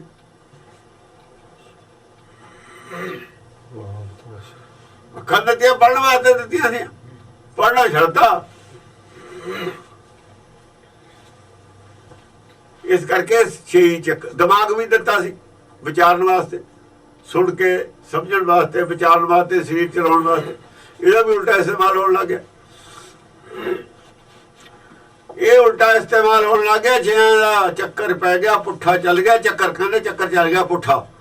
ਇਹ 6 ਗਿਆਨ ਇੰਦਰੀਆਂ ਦਾ ਚੱਕਰ ਪੁੱਠਾ ਚੱਲ ਗਿਆ। ਸਰੀਰ ਪੁੱਠਾ ਪੈ ਗਿਆ। ਜਿਹੜਾ ਭਵ ਸਾਗਰ ਤਨ ਵਾਸਤੇ ਸੀ ਨਾ ਸਰੀਰ ਦਿੱਤਾ, ਇਹੀ ਭਵ ਸਾਗਰ ਦੇ ਮੂਹਰੇ ਡਿੱਕਾ ਬਣ ਕੇ ਖੜਾ ਹੋ ਗਿਆ। 6 ਚੱਕਰ ਦੇ ਪੁੱਠੇ ਚੱਲ ਗਏ। ਪੈਰ ਕੋਹੜਾ ਜੋ ਵੱਜ ਗਿਆ, ਇਹੀ ਪੈਰ ਕੋਹੜਾ ਪੁੱਠਾ ਇਸਤੇਮਾਲ ਕਰ ਲਿਆ ਨਾ ਸਾਰਿਆਂ ਗਿਆਨ ਇੰਦਰੀਆਂ ਦਾ। ਸਮਝਿਆ ਨਹੀਂ ਵੀ ਕੰਨ ਕਿਉਂ ਦਿੱਤੇ ਨੇ, ਸਮਝਾਇਆ ਅੱਖਾਂ ਕਿਉਂ ਦਿੱਤੀਆਂ ਨੇ, ਜੀਵ ਦਾ ਕਿਉਂ ਮਤਲਬ ਸੀ।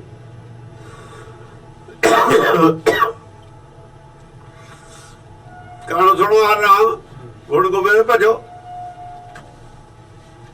ਜੀਵ ਨਾਲ ਕੀ ਕਰਨਾ ਹੈ, ਕੰਨਾਂ ਨਾਲ ਕੀ ਕਰਨਾ, ਅੱਖਾਂ ਨਾਲ ਕੀ ਕਰਨਾ ਹੈ। ਚੰਦਨ ਦੀ ਆ ਦੋਈ ਸਮੈਲ, ਰਣ ਦੀ ਸਮੈਲ ਚ ਫਰਕ ਸਮਝਣਾ ਹੈ। ਮੈਂ ਗੁਰਮੁਖਦਾਰ ਮਨਮੁਖ ਦੀ ਗੱਲ ਚੋਂ ਸਮੈਲ ਆਵੇ ਤੁਹਾਨੂੰ, ਉਹ ਪੱਖੇ ਛੱਡਤਾ, ਤਿਆਗਤਾ। ਗੁਰਬਾਣੀ ਨੇ ਪੱਖ ਵੀ ਦੱਸਿਆ, 6 ਚੱਕਰਾਂ ਚੋਂ ਕੱਢਿਆ। ਇਹ 6 ਚੱਕਰਾਂ ਚੋਂ ਕੱਢ ਵੀ ਰਹੀ ਹੈ ਗੁਰਬਾਣੀ। ਨਹੀਂ ਪਤਾ ਵਿਦਵਾਨਾਂ ਨੂੰ ਇਸ ਗੱਲ ਦਾ ਵੀ ਕੀ ਗੱਲ ਹੈ, ਪਤਾ ਹੀ ਨਹੀਂ ਹੈ। 6 ਚੱਕਰਾਂ ਚ ਫਸਾਉਣ ਵਾਲੇ ਜੋਗੀ ਨੇ, ਕੱਢਣ ਵਾਲੀ ਗੁਰਬਾਣੀ ਹੈ। ਅਵਿਦਿਆ ਚ ਫਸਾਉਣ ਵਾਲਾ ਪੰਡਤ ਹੈ, ਕੱਢਣ ਵਾਲੀ ਗੁਰਬਾਣੀ ਹੈ। ਮਾਧੋ ਅਵਿਦਿਆ ਹਤਕੀਰ ਵਿਵੇਕ ਦੀ ਬਲੀ। ਇਹ 6 ਚੱਕਰ ਵੀ ਅਵਿਦਿਆ ਚ ਆ ਗਏ। ਚੱਕਰਾਂ ਦੇ ਅਰਥ ਹੋਰ ਕਰ ਲੈ ਨਾ, ਚੱਕਰ ਹੋਰ ਬਣਾ ਲੈ, ਡੁਪਲੀਕੇਟ ਬਣਾ ਲੈ। ਉੱਥੇ ਦੇਵੀ ਦੇਵਤੇ ਡੁਪਲੀਕੇਟ ਬਣਾ ਲੈ, ਲਫ਼ਜ਼ਾਂ ਦੇ ਅਰਥ ਡੁਪਲੀਕੇਟ ਬਣਾ ਲੈ। ਬਾਹਰ ਦੇਵਤਾ ਬਣਾ ਲੈ, ਦੇਵ ਅੰਦਰ ਹੈ, ਅੰਤਰ ਦੇਵ ਨੇ ਜਾਣੇ ਅੰਦ। ਇਹ ਸਾਰਾ ਧਾਰਮਿਕ ਬੰਦਿਆਂ ਦੇ ਚੱਕਰਾਂ ਚੋਂ ਪਾਏ ਹੋਏ ਕੱਢੇ ਨੇ ਗੁਰਬਾਣੀ ਨੇ। ਭਵਰ ਕੀ ਹੁੰਦਾ, ਭਵ ਸਾਗਰ ਕੀ ਹੈ, ਚੱਕਰ ਦਾ ਨਾਮ ਹੈ ਭਵ ਸਾਗਰ ਹੈ। ਘੁੰਮੀ ਜਾਣਾ ਉੱਥੇ ਹੀ ਘੁੰਮੀ ਜਾਂਦਾ ਸੰਸਾਰ ਨੂੰ, ਪਤਾ ਹੀ ਲੱਗ ਰਿਹਾ ਵੀ ਧਰਮ ਕੀ ਹੈ ਅਸਲ ਦੇ ਵਿੱਚ। ਇਹ ਚੱਕਰ ਚ ਉੱਥੇ 6 ਚੱਕਰ ਨੇ, ਉੱਥੇ ਤਾਂ ਲੱਖਾਂ ਕਰੋੜਾਂ ਚੱਕਰ ਆਈ ਜਾਂਦੇ ਨੇ। ਜਿਹੜਾ ਭਵਰ ਚ ਫਸ ਜਾਵੇ ਚੱਕਰ ਚ ਪਈ ਰਹਿੰਦਾ। ਜਿੱਥੇ ਪਾਣੀ ਘੁੰਮਦਾ ਹੁੰਦਾ, ਜੋ ਚ ਫਸ ਜਾ ਕੋਈ ਨਿਕਲਦਾ ਬਾਹਰ। ਐ ਸਾਰੇ ਧਰਮ ਭਵਰ ਚ ਫਸੇ ਹੋਏ ਨੇ ਸੰਸਾਰ। ਉਹ ਭਵਰ ਚੋਂ ਨਿਕਲਣ ਦੇ ਸਾਰੀਆਂ ਮੱਤਾਂ ਨੇ, ਪਰ ਕੱਢ ਕੋਈ ਨਹੀਂ ਰਿਹਾ। ਉੱਥੇ ਕਹਿੰਦੇ ਇੱਥੇ ਚੱਲੋ, ਕੋਈ ਕਹਿੰਦਾ ਸਾਡੀ ਮਗਰ ਚੱਲੋ, ਕੋਈ ਕਹਿੰਦਾ ਉਹਦੀ ਮਗਰ ਚੱਲੋ। ਘੁੰਮਣਾ ਤਾਂ ਸੰਸਾਰ 'ਚ ਹੀ ਹੈ, ਪਰ ਸਾਡੇ ਵਾਲੇ ਜਹਾਜ਼ 'ਚ ਬਹਿ ਜਾਓ। ਕੋਈ ਕਹਿੰਦਾ ਸਾਡੀ ਕਿਸ਼ਤੀ 'ਚ ਬਹਿ ਜਾਓ। ਉਹਨੂੰ ਭਵਰ ਚੋਂ ਪਾਰ ਕਰਨ ਵਾਲੀ ਵਿਧੀ ਕੋਈ ਨਹੀਂ ਦੱਸ ਰਿਹਾ, ਬਾਹਰ ਕਿਵੇਂ ਨਿਕਲਣਾ। ਬਸ ਉਹ ਕੌਣ ਦੱਸਦਾ? ਉਹ ਜਿਹੜਾ ਕੋਈ ਰਸ ਪੀ ਲੈਂਦਾ, ਕੋਈ ਬਿਰਲਾ। ਨਹੀਂ ਕੀ ਹੈ ਕਾਮਣੀ ਯੁੱਗ ਵਿਵਹਾਰ। ਸਾਰੀ ਦੁਨੀਆ ਦੀਆਂ ਮੱਤਾਂ ਦਾ ਕੰਮ ਕਰਨ ਕਾਮਣੀ ਯੁੱਗ ਵਿਵਹਾਰ ਹੈ। ਰਹਿ ਜਾਂਦਾ ਮਨਮੱਤਾਂ ਦਾ, ਜਿੰਨੀਆਂ ਮਨਮੱਤਾਂ ਨੇ ਇੱਕ ਮੱਤ ਹੈ ਸਿਰਫ, ਜਿਹੜੀ ਸਿਰਫ ਸਾਰਾ ਕੀ ਹੈ, ਉਹਦਾ ਸਾਰਾ ਜੁਸਤਜੂ ਹੀ ਇਹਨੂੰ ਤੋੜ ਕੇ, ਜਿਹੜਾ ਭਵਰ ਹੈ ਚੱਕਰਾਂ ਨੂੰ ਤੋੜ ਕੇ ਬਾਹਰ ਨਿਕਲ ਜਾਣਾ। ਇਹ ਸਾਰੀ ਜਿੱਥੇ ਦੁਨੀਆ ਨਾਲ ਘੁੰਮਣ ਕੇ ਰਹੀ ਹੈ ਨਾ, ਇਹ ਚੋਂ ਬਾਹਰ ਨਿਕਲਣਾ, ਅਲੱਗ ਹੋ ਜਾਣਾ ਉਹਨੇ। ਉਹ ਗੜ ਘਾਟੀ ਰਾਮ ਕੀ ਤੇ ਚੜ ਲਿਓ ਕਬੀਰ ਨਹੀਂ ਤਾਂ ਫਿਰ ਉਹ ਨਾਲੇ ਪੰਡਤ ਤੇ ਘੁੰਮਦੇ ਨੇ ਸਾਰੇ, ਇਹ ਮਾਰਗ ਪੰਡਤ ਗਏ। ਪੰਡਤ ਘੁੰਮ ਰਿਹਾ ਨਾ ਤਿੰਨੇ ਚੱਕਰਾਂ ਚ, ਤਿੰਨੇ ਲੋਕਾਂ ਚ ਘੁੰਮ ਰਿਹਾ ਨਾ। ਇੱਥੇ ਬੀਜੋ ਚੰਗਾ ਕਾਂ ਫਿਰ ਵੱਟਾਂਗੇ ਅਗਲੇ ਜਨਮ ਚ। ਚੱਕਰ ਚ ਇੱਥੋਂ ਹੀ ਬਿਉਂਤ ਰੱਖ ਕੇ ਪਾਇਆ ਹੈ। ਚੰਗੇ ਕੰਮ ਕਰਨੇ, ਦਾਨ ਕਰਨਾ, ਭਲਾਈ ਕਰਨੀ, ਅੱਗੇ ਨੂੰ ਸਾਨੂੰ ਚੰਗਾ ਸਮਾਂ ਆਵੇ, ਅਗਲੇ ਜਨਮ ਚ ਆਉਣ ਵਾਲਾ ਸਮਾਂ ਚੰਗਾ ਆਵੇ। ਇਹੀ ਤਾਂ ਚੱਕਰ ਹੈ। ਹੋਰ ਚੱਕਰ ਕੀ? ਇਹ ਚੱਕਰ ਹੈ। ਦੁੱਖ ਸੁੱਖ ਨੂੰ ਸਮ ਕਰਕੇ ਨਹੀਂ ਜਾਣਿਆ, ਦੁੱਖ ਸੁੱਖ ਨੂੰ ਸਮ ਕਰਕੇ ਜਾਣ ਕੇ ਚੱਕਰ ਚੋਂ ਬਾਹਰ ਨਿਕਲ। ਗੁਰਬਾਣੀ ਇਹ ਕਹਿੰਦੀ ਹੈ, ਸੰਸਾਰੀ ਦੁੱਖ ਨੂੰ ਦੁੱਖ ਨਾ ਮੰਨ, ਸੁੱਖ ਨੂੰ ਨਾ ਮੰਨ ਸੁੱਖ। ਚੱਕਰ ਚੋਂ ਬਾਹਰ ਨਿਕਲ। ਸੁਖੀਆਂ ਦਾ ਉਂਝ ਲੱਗਿਆ ਹੈ ਵੀ ਇਹੋ ਜਿਹੀ ਮੌਜ ਕਿਤੇ ਨਹੀਂ ਮਿਲਣੀ, ਚੱਕਰ ਚੋਂ ਬਾਹਰ ਨਹੀਂ ਨਿਕਲਣਾ। ਦੁਖੀ ਕਹਿੰਦੇ ਨੇ ਸੁੱਖ ਹੋ ਜਾਵੇ, ਚੱਕਰ ਦੀ ਛੱਡੋ ਤੁਸੀਂ। ਸੰਸਾਰ ਦੇ ਚੱਕਰ 'ਚ ਸੁੱਖ ਤਾਂ ਹੋਵੇ, ਜਾਂ ਸੁੱਖ ਹੋ ਜੂਵੇ ਬਾਹਰ ਦੇਖਾਂਗੇ ਨਿਕਲਣ ਦੀ ਗੱਲ। ਜਾਂ ਸੁੱਖ ਹੋ ਜੂਵੇ ਤਾਂ ਬਾਹਰ ਨਿਕਲਣਾ ਹੀ ਨਹੀਂ। ਨਿਕਲੂਗੇ ਦੁਖੀ ਹੋਇਆ ਹੈ ਬਾਹਰ। ਜਾਂ ਸੁੱਖ ਤਾਂ ਨਾ ਉਹਦੇ ਇੱਛਾ ਹੀ ਨਹੀਂ ਬਾਹਰ ਨਿਕਲਣ ਦੀ। ਫਿਰ ਤਾਂ ਸੁੱਖ ਜਿਹੜਾ ਸੁੱਖ ਸੰਸਾਰ ਭਾਲਦਾ, ਫਿਰ ਚੱਕਰ 'ਚੋਂ ਬਾਹਰ ਕਿਉਂ ਨਿਕਲੂ? ਉਹ ਫਿਰ ਨਹੀਂ ਨਿਕਲਦਾ ਹੁੰਦਾ। ਇਸ ਕਰਕੇ ਦੁੱਖਦਾਰੂ ਹੈ। ਦੁੱਖ ਇਹ ਮਜਬੂਰ ਕਰੂ ਤੁਹਾਨੂੰ ਚੱਕਰ ਚੋਂ ਬਾਹਰ ਨਿਕਲਣ ਨੂੰ। ਵਰਨਾ ਦੁੱਖ ਦੀ ਸਲਾਹ ਬਣ ਸਕਦੀ ਹੈ ਕਿਸੇ ਦੀ, ਚੱਕਰ ਚੋਂ ਬਾਹਰ ਨਿਕਲੋ। ਸੁੱਖ ਚ ਨਹੀਂ ਕਿਸੇ ਦੀ ਸਲਾਹ ਬਣਦੀ ਹੁੰਦੀ।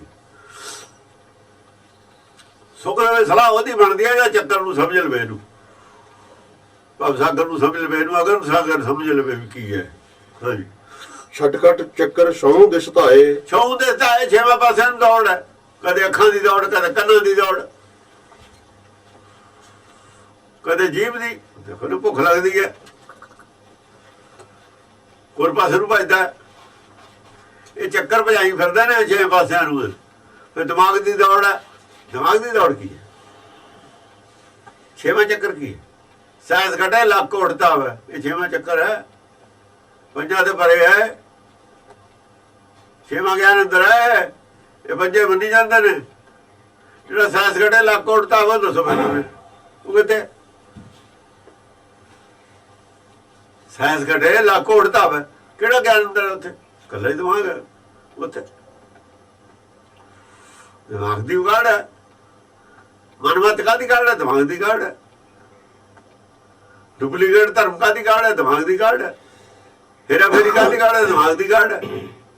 ਇਹ ਤਾਂ ਇਕੱਲਾ ਹੀ ਛੇਵਾਂ ਪਤੰਦਰ ਹੈ ਸਾਰਿਆਂ ਦਾ। ਇਹ ਇਕੱਲੇ ਨੇ ਤਾਂ ਆਕੀ ਬਣਾਇਆ ਹੈ ਪਰਮੇਸ਼ਰ ਨੂੰ। ਤੈਨੂੰ ਅੱਖਾਂ ਨਹੀਂ ਆਕੀ ਬਣਾਉਂਦੀਆਂ, ਅੱਖਾਂ ਦਰਸ਼ਨ ਕਰਨਾ ਚਾਹੁੰਦੀਆਂ ਨੇ ਤੇਰਾ।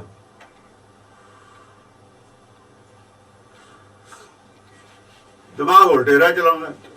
ਛੋਂ ਦਿਸ ਧਾਏ, ਹਾਂ, ਛੇ ਪਾਸੇ ਦੀ ਦੌੜ ਹੈ। ਨਾਲੇ ਦਹਿ ਦਿਸ ਕਹਿੰਦੇ ਨੇ। ਉਹ ਦਹਿ ਦੇ ਮਨੁਆ ਤੋਂ ਆਉਂਦਾ ਹੈ। ਛੇ ਪਾਸਿਆਂ ਨੂੰ ਮਨਮੁਖ ਬਣਾਉਂਦਾ ਹੈ ਪਹਿਲਾਂ, ਫਿਰ ਦਸਾਂ ਦੇ ਭੱਜਣ। ਜਦ ਇਹ ਛੇ ਚੱਕਰ ਤੋੜਦੇ ਨੇ, ਸੰਸਾਰ ਨਾਲ ਜੋੜਦੇ ਨੇ ਪਹਿਲਾਂ। ਜਦ ਸੰਸਾਰ ਨਾਲ ਜੁੜ ਗਿਆ, ਫਿਰ ਬਥੇਰੇ ਪਾਸੇ ਜਿਹਨੇ ਮਰਜ਼ੀ ਭੱਜੀ ਜਾ। ਫਿਰ ਸੰਸਾਰ 'ਚ ਰਹਿੰਦਾ ਦਸਾਂ ਦਿਸ਼ਾਵਾਂ ਦੇ ਵਿੱਚ। ਜੇ ਮਨਮਤ ਬਣਾਈ ਹੈ ਨਾ, ਜੇ ਮਨਮਤ ਬਣਾਈ ਹੈ, ਛਿਆਂ ਦੇ ਵਿੱਚ ਦੋ ਆਕਾਸ਼ ਪਤਾਲ ਤਾਂ ਇੱਕੋ ਆ ਗਿਆ, ਗਗਨ ਆ ਤਾਂ। ਤੇ ਦਸਾਂ ਦਿਸ਼ਾਵਾਂ ਦਾ ਕਹੀਏ, ਆਕਾਸ਼ ਪਤਾਲ ਤਾਂ ਇੱਕੋ ਹੀ ਹੈ। ਕੱਲਾ ਹੀ ਦਿਮਾਗ ਦਸਾਂ ਦਿਸ਼ਾਵਾਂ ਦੌੜਦਾ। ਫਿਰ ਕੱਲਾ ਦਿਮਾਗ ਹੀ ਦੌੜ ਲੈਂਦਾ ਦਸਾਂ ਦਿਸ਼ਾਵਾਂ ਦੇ ਵਿੱਚ, ਅਗਲੇ ਦੌੜੀ ਫਿਰਦੀ ਹੈ। ਛਟਕਟ ਚੱਕਰ ਛੋਂ ਦਿਸ ਧਾਏ, ਬਿਨ ਪਰਚੇ ਨਹੀਂ ਥਿਰਾ ਰਹਾਏ। ਬਿਨ ਪਰਚੇ ਨਹੀਂ ਥਿਰਾ ਰਹਾਏ। ਇਹ ਜੇ ਪਰਚਾ ਪੈ ਜਾਏ ਸ਼ਬਦ ਦਾ, ਕਿਤੇ ਕਿਸੇ ਚੀਜ਼ ਨੂੰ ਪਰਚ ਜਾਏ ਨਾ, ਧਿਆਨ ਕਿਸੇ ਪਾਸੇ ਹੋਰ ਹੋ ਜਾਏ, ਕਿਸੇ ਐਸੀ ਚੀਜ਼ ਵੱਲ ਧਿਆਨ ਹੋ ਜਾਵੇ, ਫਿਰ ਮਨ ਥਿਰ ਹੁੰਦਾ। ਵਰਨਾ ਥਿਰ ਨਹੀਂ ਹੋ ਸਕਦਾ, ਬੁੱਧੀ ਨਹੀਂ ਥਿਰ ਹੋ ਸਕਦੀ। ਕਿਸੇ ਚੀਜ਼ ਨਾਲ ਪਰਚ ਜਾਵੇ, ਤਮਾਸ਼ਾ ਦੇਖਣ ਲੱਗ ਜਾਵੇ ਕਿਤੇ ਜਾ ਕੇ, ਉਹ ਉੱਥੇ ਉਹਦੇ ਨਾਲ ਜੁੜਿਆ ਰਹਿੰਦਾ। ਫਿਰ ਪਰਚਾ ਪੈ ਗਿਆ ਉੱਥੇ, ਫਿਰ ਉਹਨਾਂ ਚਿਰ ਵਾਸਤੇ ਹੋ ਜਾਂਦਾ ਹੈ। ਜਦ ਉੱਥੇ ਟੁੱਟਦਾ ਫਿਰ ਅਸਥਿਰ ਹੋ ਜਾਂਦਾ। ਇਸ ਕਰਕੇ ਐਸੀ ਚੀਜ਼ ਨਾਲ ਇਹਦਾ ਪਰਚਾ ਪਾਓ ਜਿਹੜਾ ਲਗਾਤਾਰ ਐਸਾ ਪਰਚੇ ਜੋ ਪਰਚਾ ਇਹਦਾ ਪੁਰਾਣਾ ਹੋਵੇ ਤੇ ਇਹਨੂੰ ਪੱਕਾ ਹੋ ਜਾਏ ਪਰਚਾ ਉੱਥੇ ਹੀ। ਉਹ ਕੀ ਹੁੰਦਾ? ਉਹੀ ਅਮਲੀ ਹੁੰਦਾ। ਇੱਕ ਦਿਨ ਫੀਮ ਖਾ ਕੇ ਆਦਮੀ ਰੁਕ ਸਕਦਾ, ਦੂਏ ਦਿਨ ਕੰਨਾਂ ਨੂੰ ਹੱਥ ਲਾਉਂਦਾ ਫੀਮ ਨਹੀਂ ਖਾਣੀ। ਬਹੁਤੇ ਆਦਮੀ ਨੂੰ ਫੀਮ ਫਿੱਟ ਨਹੀਂ ਹੁੰਦੀ, ਜਾਂ ਉਹਨੂੰ ਕੋਈ ਐਡੇ ਦੂਏ ਦਿਨ ਇੱਛਾ ਨਹੀਂ ਹੁੰਦੀ ਖਾਣ ਦੀ। ਪਰ ਜੇ ਲਗਾਤਾਰ ਖਾਣ ਲੱਗ ਜਾਂਦਾ ਨਾ, ਜਿਉਂ ਖਾਂਦਾ ਰਹਿੰਦਾ ਤੇ ਉੱਥੇ ਪੱਕਾ ਹੋ ਜਾਂਦਾ ਹੈ। ਨਾਮ ਨਾਲ ਜਿਉਂ ਛੁੱਟਦਾ ਤੇ ਉੱਥੇ ਪੱਕਾ ਹੋ ਜਾਂਦਾ ਅਮਲੀ। ਮਾਇਆ ਨਾਲ ਜਿਉਂ ਜ਼ਿਆਦਾ ਜੁੜਦਾ ਰੋਗੀ ਪੱਕਾ ਹੋ ਜਾਂਦਾ, ਉਧਰ ਅਮਲੀ ਪੱਕਾ ਹੋ ਜਾਂਦਾ। ਰੋਗੀ ਨਾਲ ਅਮਲੀ ਚੰਗਾ, ਉਧਰ ਤਾਂ ਰੋਗੀ ਹੈ ਨਾ, ਉਧਰ ਅਮਲੀ ਹੈ। ਪਰਚਾ ਹੋ ਗਿਆ ਸ਼ਬਦ ਦਾ, ਬਣ ਗਿਆ ਅਮਲੀ।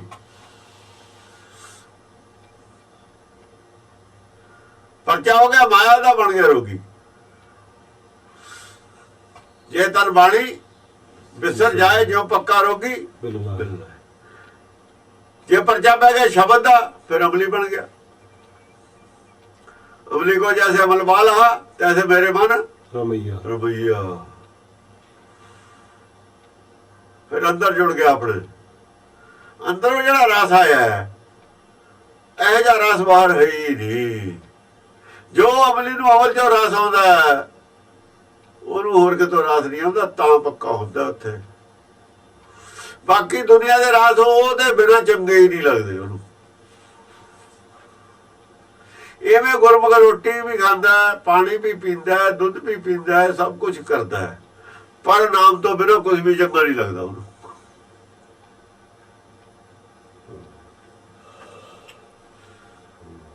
ਜਿਵੇਂ ਜੇ ਅਮਲੀ ਨੂੰ ਨਸ਼ਾ ਨਾ ਮਿਲਿਆ ਹੋਵੇ ਤਾਂ ਕਾਸੇ ਨੂੰ ਨਹੀਂ ਕਰਦਾ। ਤੋੜ ਲੱਗੀ ਹੋਵੇ ਨਾ, ਉਹਦਾ ਕੁਛ ਨਹੀਂ ਖਾਣ ਪੀਣ ਨੂੰ ਜੀ ਨਹੀਂ ਕਰਦਾ। ਜੇ ਉਹਨੂੰ ਨਸ਼ਾ ਮਿਲ ਜਾਏ ਫਿਰ ਜੋ ਮਰਜੀ ਦੋ। ਇਹ ਕਈ ਪੱਖਾਂ ਤੋਂ ਕੰਪੈਰੀਜ਼ਨ ਹੈ ਅਮਲੀ ਦਾ। ਐਵੇਂ ਨਹੀਂ ਇਹਨਾਂ ਨੂੰ ਵਿਦਵਾਨ ਤਾਂ ਵਿਚਾਰੇ ਉਦਾਂ ਹੀ ਦਿਵਾਲੀਏ ਹੁੰਦੇ ਨੇ ਅਕਲ ਤੋਂ ਪੈਦਲ ਨੇ ਸਾਰੇ।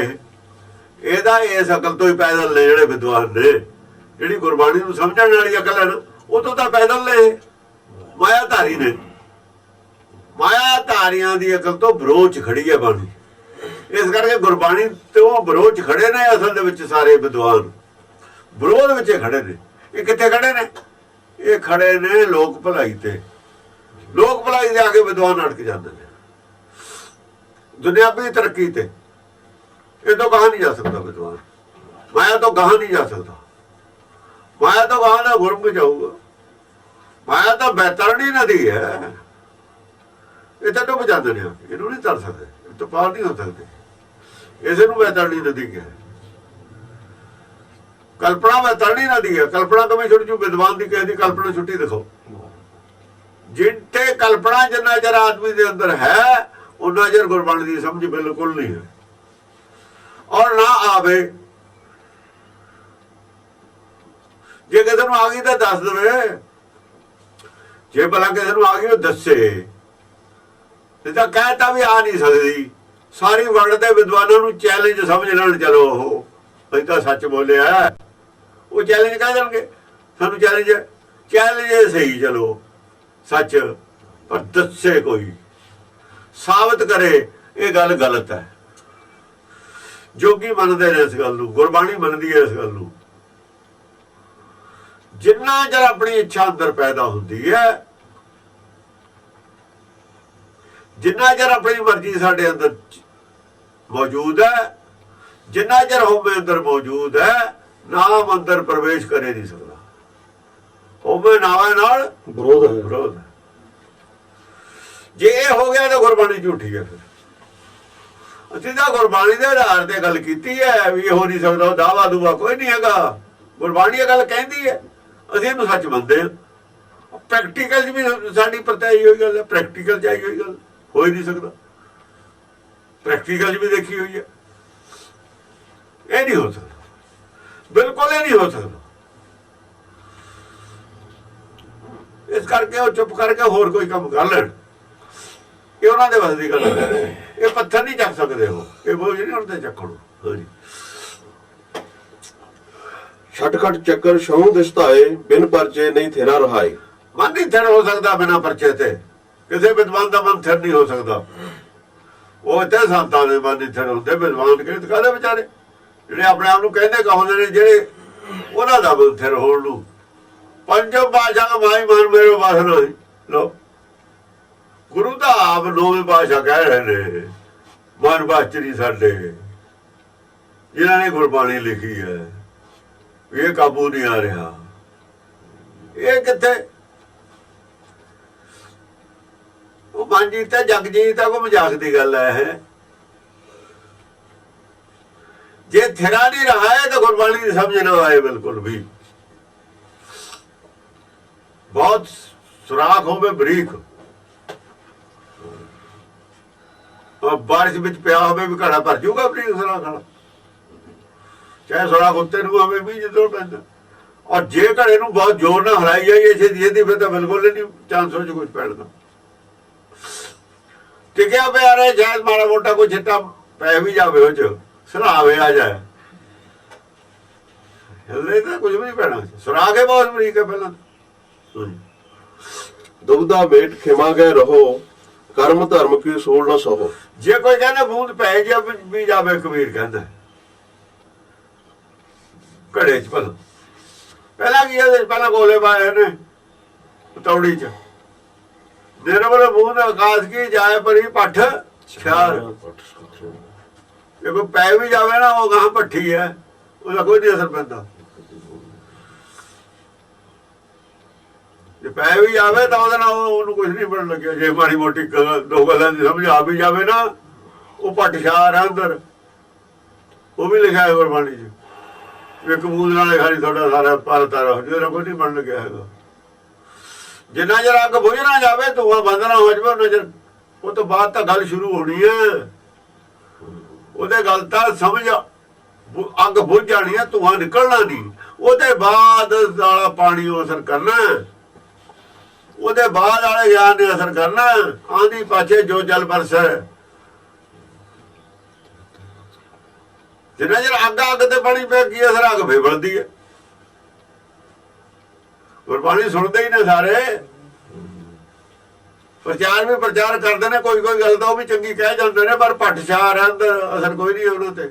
ਨਾ ਉਹਨਾਂ ਤੇ ਅਸਰ ਹੈ, ਨਾ ਸੁਣਨ ਵਾਲਿਆਂ ਤੇ ਅਸਰ ਹੈ। ਹਾਂਜੀ, ਦੁਬਦਾ ਮੇਟ ਖਿਮਾ ਗਏ ਰਹੋ, ਕਰਮ ਧਰਮ ਕੀ ਸੂਲ ਨਾ ਸਹੋ। ਦੁਬਦਾ ਮੇਟ, ਇਹ ਦੁਬਦਾ ਮਿਟਾ ਦੋ, ਦੁਬਦਾ ਹੀ ਭਜਾਈ ਫਿਰਦੀ ਹੈ, ਹੋਰ ਕੀ ਭਜਾਈ ਫਿਰਦਾ। ਅੱਖਾਂ ਛੇ ਚੱਕਰ ਦੁਬਦਾ ਕਰਕੇ, ਦੁਬਦਾ ਕੀ ਹੈ? ਦੁਬਦਾ ਮਾਇਆ ਦੀ ਵੀ ਭੁੱਖ ਹੈ, ਸਾਨੂੰ ਨਾਮ ਦੀ ਭੁੱਖ ਹੈ। ਦੁਬਦਾ ਭੁੱਖਾਂ ਦੋ ਨੇ, ਸਰੀਰ ਦੇ ਦੋ ਨੇ। ਇਹ ਦੁਬਦਾ ਛੱਡ ਦਿਓ, ਦੁਬਦਾ ਛੁੱਟੂਗੀ ਕਿਵੇਂ? ਸਵਾਲ ਇਹ ਹੈ। ਖਿਮਾ ਦਾ ਮਤਲਬ ਤਿਆਗ ਦੇਣਾ। ਦੁਬਦਾ ਸਰੀਰ ਵਾਲੀ ਜ਼ਿੰਮੇਵਾਰੀ ਤਿਆਗ ਦੋ, ਦੁਬਦਾ ਤਾਂ ਛੁੱਟੂ, ਨਹੀਂ ਛੁੱਟਣੀ ਨਹੀਂ ਹੈ। ਇਹ ਗੁਰਬਾਣੀ ਕਹਿੰਦੀ ਹੈ। ਉੱਡਾ ਉਡਾਵੇ ਸਕੋ ਸਤ ਪਾਛੇ ਵਿਚਰੇ ਛੜਿਆ, ਉਹ ਦੁਬਦਾ ਹੀ ਛੜਾਈ ਸੀ। ਇਹ ਪ੍ਰਮਾਣ ਦੇ ਕੇ ਉਹ ਕੋਈ ਨੌਲੇਜ ਨਹੀਂ ਸੀ ਦਿੱਤੀ।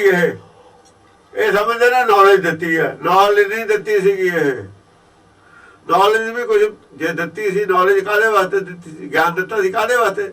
ਕੁਝ ਕਰਨ ਵਾਸਤੇ ਦਿੱਤਾ ਸੀ ਨਾ। ਕੀ ਇਸਤੇਮਾਲ ਕੀਤਾ, ਕਿਹੜੀ ਜਗ੍ਹਾ ਇਸਤੇਮਾਲ ਕੀਤਾ ਵਿਦਵਾਨਾਂ ਨੇ ਗਿਆਨ? ਜੋ ਗਿਆਨ ਲਿਆ ਵੀ ਗੁਰਬਾਣੀ ਤੋਂ, ਇਹਦਾ ਫਾਇਦਾ ਕੀ ਉਠਾਇਆ ਤੁਸੀਂ? ਪੜ੍ਹ ਕੇ ਅਰਥ ਕਰਨ ਦਾ ਨਹੀਂ ਮਤਲਬ, ਉਹਦਾ ਫਾਇਦਾ ਕੀ, ਲਾਭ ਕੀ ਖੱਟਿਆ ਉਹ ਚੋਂ? ਜੇ ਗੱਲ ਮੰਨੀ ਉਹ ਨਹੀਂ, ਲਾਭ ਨਹੀਂ ਹੋਇਆ। ਜੇ ਸੁਣ ਲਈ ਮੰਨੀ ਨਹੀਂ, ਲਾਭ ਨਹੀਂ ਹੋਇਆ ਕੋਈ ਵੀ ਬਾਣੀ ਚੋਂ। ਗੁਰਬਾਣੀ ਚੋਂ ਮੰਨੇ ਤੇ ਲਾਭ ਹੁੰਦਾ।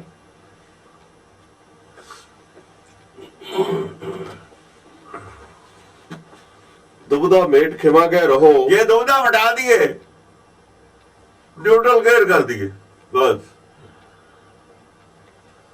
ਨਿਊਟਰਲ ਗੇਅਰ ਕੀ? ਆਪਣੀ ਮਰਜ਼ੀ ਛੱਡਤੀ, ਖਿਮਾ ਹੁੰਦਾ ਆਪਣੀ ਮਰਜ਼ੀ ਉਹ ਛੱਡ ਦੇਣੀ, ਹੋਣਾ ਹੈ ਸੋ ਹੋਏਗਾ। ਆਪਣੀ ਕੋਈ ਇੱਛਾ ਹੀ ਨਹੀਂ ਹੈ, ਇੱਛਾ ਇੱਕੋ ਹੀ ਹੈ,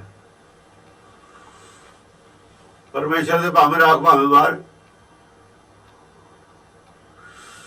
ਜੋ ਭਾਵੇ ਤੇ ਰਾਖ ਲੈ। ਹਮ ਸ਼ਰਨ ਪ੍ਰਭ ਆਏ, ਰਾਖ ਲੈ ਹੁਣ ਜੰਮਨ ਮਰਨ ਤੋਂ ਮੈਨੂੰ ਰਾਖ ਲੈ। ਪਰ ਰੱਖ ਲੈ ਜਿਵੇਂ ਤੇਰੀ ਮਰਜ਼ੀ ਹੋਊਗੀ, ਅੱਗ ਚ ਪਾ ਕੇ ਰੱਖ ਲੈ, ਪਾਣੀ ਚ ਡੁਬੋ ਕੇ ਰੱਖ ਲੈ, ਜਿਵੇਂ ਤੇਰੀ ਮਰਜ਼ੀ ਭੁੱਖਾ ਮਾਰ ਕੇ ਰੱਖ ਲੈ, ਜਿਵੇਂ ਤੇਰੀ ਮਰਜ਼ੀ ਰੱਖ ਲੈ, ਪਰ ਰੱਖ ਲੈ ਜੋ ਭਾਵੇ ਆਪਣੀ ਮਰਜ਼ੀ ਅਨੁਸਾਰ। ਮੇਰੀ ਕੋਈ ਰਾਏ ਨਹੀਂ, ਮੇਰੀ ਇੰਨੀ ਇੱਛਾ ਵੀ ਤੂੰ ਰੱਖ ਲੈ ਮੈਨੂੰ, ਬਸ ਗਾਹਾਂ ਨੂੰ ਮਰਨ ਨਹੀਂ ਹੋਣਾ ਚਾਹੀਦਾ, ਗਾਹਾਂ ਨੂੰ ਜਨਮ ਨਹੀਂ ਹੋਣਾ ਚਾਹੀਦਾ, ਬਸ ਜਨਮ ਤੋਂ ਰੱਖ ਲੈ ਅਗਲੇ ਤੋਂ। ਹਮ ਸ਼ਰਨ ਪ੍ਰਭ ਹੈ, ਆਪਣੀ ਮਰਜ਼ੀ ਕੋਈ ਸੰਸਾਰ ਕਰਕੇ ਭੁੱਖਾ ਰਹਿ ਲੂਗਾ, ਹੋਰ ਕੀ ਕਰ ਲੂਗਾ। ਜੋ ਕੀ ਭੂਸੀ ਖਾਏ, ਉਹ ਕਹਿੰਦਾ ਕਬੀਰ, ਉਹ ਜਵਾਂ ਦਾ ਜਿਹੜਾ ਹੁੰਦਾ ਨਾ, ਜਾਂ ਜਵਾਂ ਨੂੰ ਪੀ ਲੈਂਦੇ ਆ, ਛਾਣਦੇ ਆਪਾਂ। ਅੱਗੇ ਗਰੀਬ ਆਦਮੀ ਜਵਾਂ ਦਾ ਆਟਾ ਖਾ ਲੈਂਦੇ ਸੀ, ਗਰੀਬਾਂ ਨੂੰ, ਕਿਉਂਕਿ ਜਵਾਂ ਹੁੰਦਾ ਬਰਾਨੀ ਇਲਾਕਾ ਸੀ, ਜੌ ਜ਼ਿਆਦਾ ਹੋ ਜਾਂਦੇ ਤੇ ਕਣਕ ਥੋੜੀ ਹੁੰਦੀ ਸੀ। ਅਮੀਰ ਆਦਮੀ ਕਣਕ ਖਾ ਲੈਂਦੇ ਤੇ ਗਰੀਬਾਂ ਨੂੰ ਜੌ ਮਿਲ ਜਾਂਦੇ ਤੇ ਚਲੋ ਛਾਣ ਕੇ ਖਾ ਲੈਂਦੇ ਸੀ। ਜਿਹੜੇ ਜ਼ਿਆਦਾ ਗਰੀਬ ਸੀ, ਜਿਹੜੇ ਛਾਣ ਪੂਰਾ ਹੁੰਦਾ ਜੌਂ ਦਾ, ਉਹੀ ਖਾ ਲੈਂਦੇ ਸੀ। ਉਹ ਕਹਿੰਦਾ ਚਾਹੇ ਉਹੀ ਮਿਲੇ, ਜੌਂ ਦਾ ਜਿਹੜਾ ਛਾਣ ਪੂਰਾ ਹੁੰਦਾ ਨਾ, ਛਾਣੇ ਤੋਂ ਬਾਅਦ ਬਚਦਾ। ਕਬੀਰ ਕਹਿੰਦਾ ਉਹ ਖਾਣਾ ਮਨਜ਼ੂਰ ਹੈ ਮੈਨੂੰ, ਭਗਤ ਨਾ ਛੱਡੂ ਰਾਮ ਕੀ, ਰਾਮ ਨਹੀਂ ਮੈਂ ਛੱਡਣਾ, ਪਰ ਚਾਹੇ ਰੋਟੀ ਨਾ ਮਿਲੇ ਜਵਾਂ ਦਾ ਬੂਰਾ ਹੀ ਮਿਲ ਜੇ। ਉਹ ਸਸਤਾ ਹੁੰਦਾ ਸੀ ਨਾ, ਉਹ ਮਨਜ਼ੂਰ ਹੈ ਖਾਣਾ। ਸਰੀਰ ਕਰਕੇ ਬਾਹਰਲੇ ਸਰੀਰ ਦੀ ਖੁਰਾਕ ਹੈ, ਤਾਂ ਅੰਦਰਲੇ ਸਰੀਰ ਦੀ ਖੁਰਾਕ ਮੈਂ ਨਾਮ ਤੇ ਮੇਰਾ ਨਹੀਂ ਕੁਛ ਖਾਣੀ, ਉਹ ਬਹੁਤ ਟੌਪ ਦੀ ਖੁਰਾਕ ਹੈ। ਉਹ ਤਾਂ ਨਹੀਂ ਇਹੋ ਜਿਹੀ ਰਾਜਾ ਮਹਾਰਾਜਾ ਨੂੰ ਵੀ ਮਿਲਦੀ, ਉਹ ਤਾਂ ਹੋਊਗਾ ਉਹ ਸ਼ਹਿਨਸ਼ਾਹ ਵਾਲੀ, ਛਤਰਪਤੀਆਂ ਵਾਲੀ ਖੁਰਾਕ। ਆ ਦੂਏ ਦਾ ਕੀ ਹੈ, ਸਰੀਰ ਇਹਦਾ ਕੀ ਹੈ। ਬਾਹਰਲਾ ਕੱਪੜਾ ਜੇ ਮੈਲਾ ਵੀ ਪਹਿਨ ਲਿਆ ਫਿਰ ਕੀ ਹੈ। ਜੇ ਹੁਣ ਕਹਿੰਦੇ ਲਾਲ ਨੂੰ ਕਿਸੇ ਭੈੜੀ ਜੀ ਲੀਰ ਚ ਲਪੇਟਦੀ ਹੈ, ਫਿਰ ਕਿਹੜਾ ਉਹਦੀ ਕੀਮਤ ਘਟ ਜਾਂਦੀ ਹੈ। ਕਹਿੰਦੇ ਰੱਖੀ ਦਾ ਹੀ ਇਹੋ ਜਿਹੀ ਜਗ੍ਹਾ ਹੁੰਦਾ ਜਿੱਥੇ ਚੋਰ ਨੂੰ ਛੱਕੇ ਨਾ ਪਵੇ।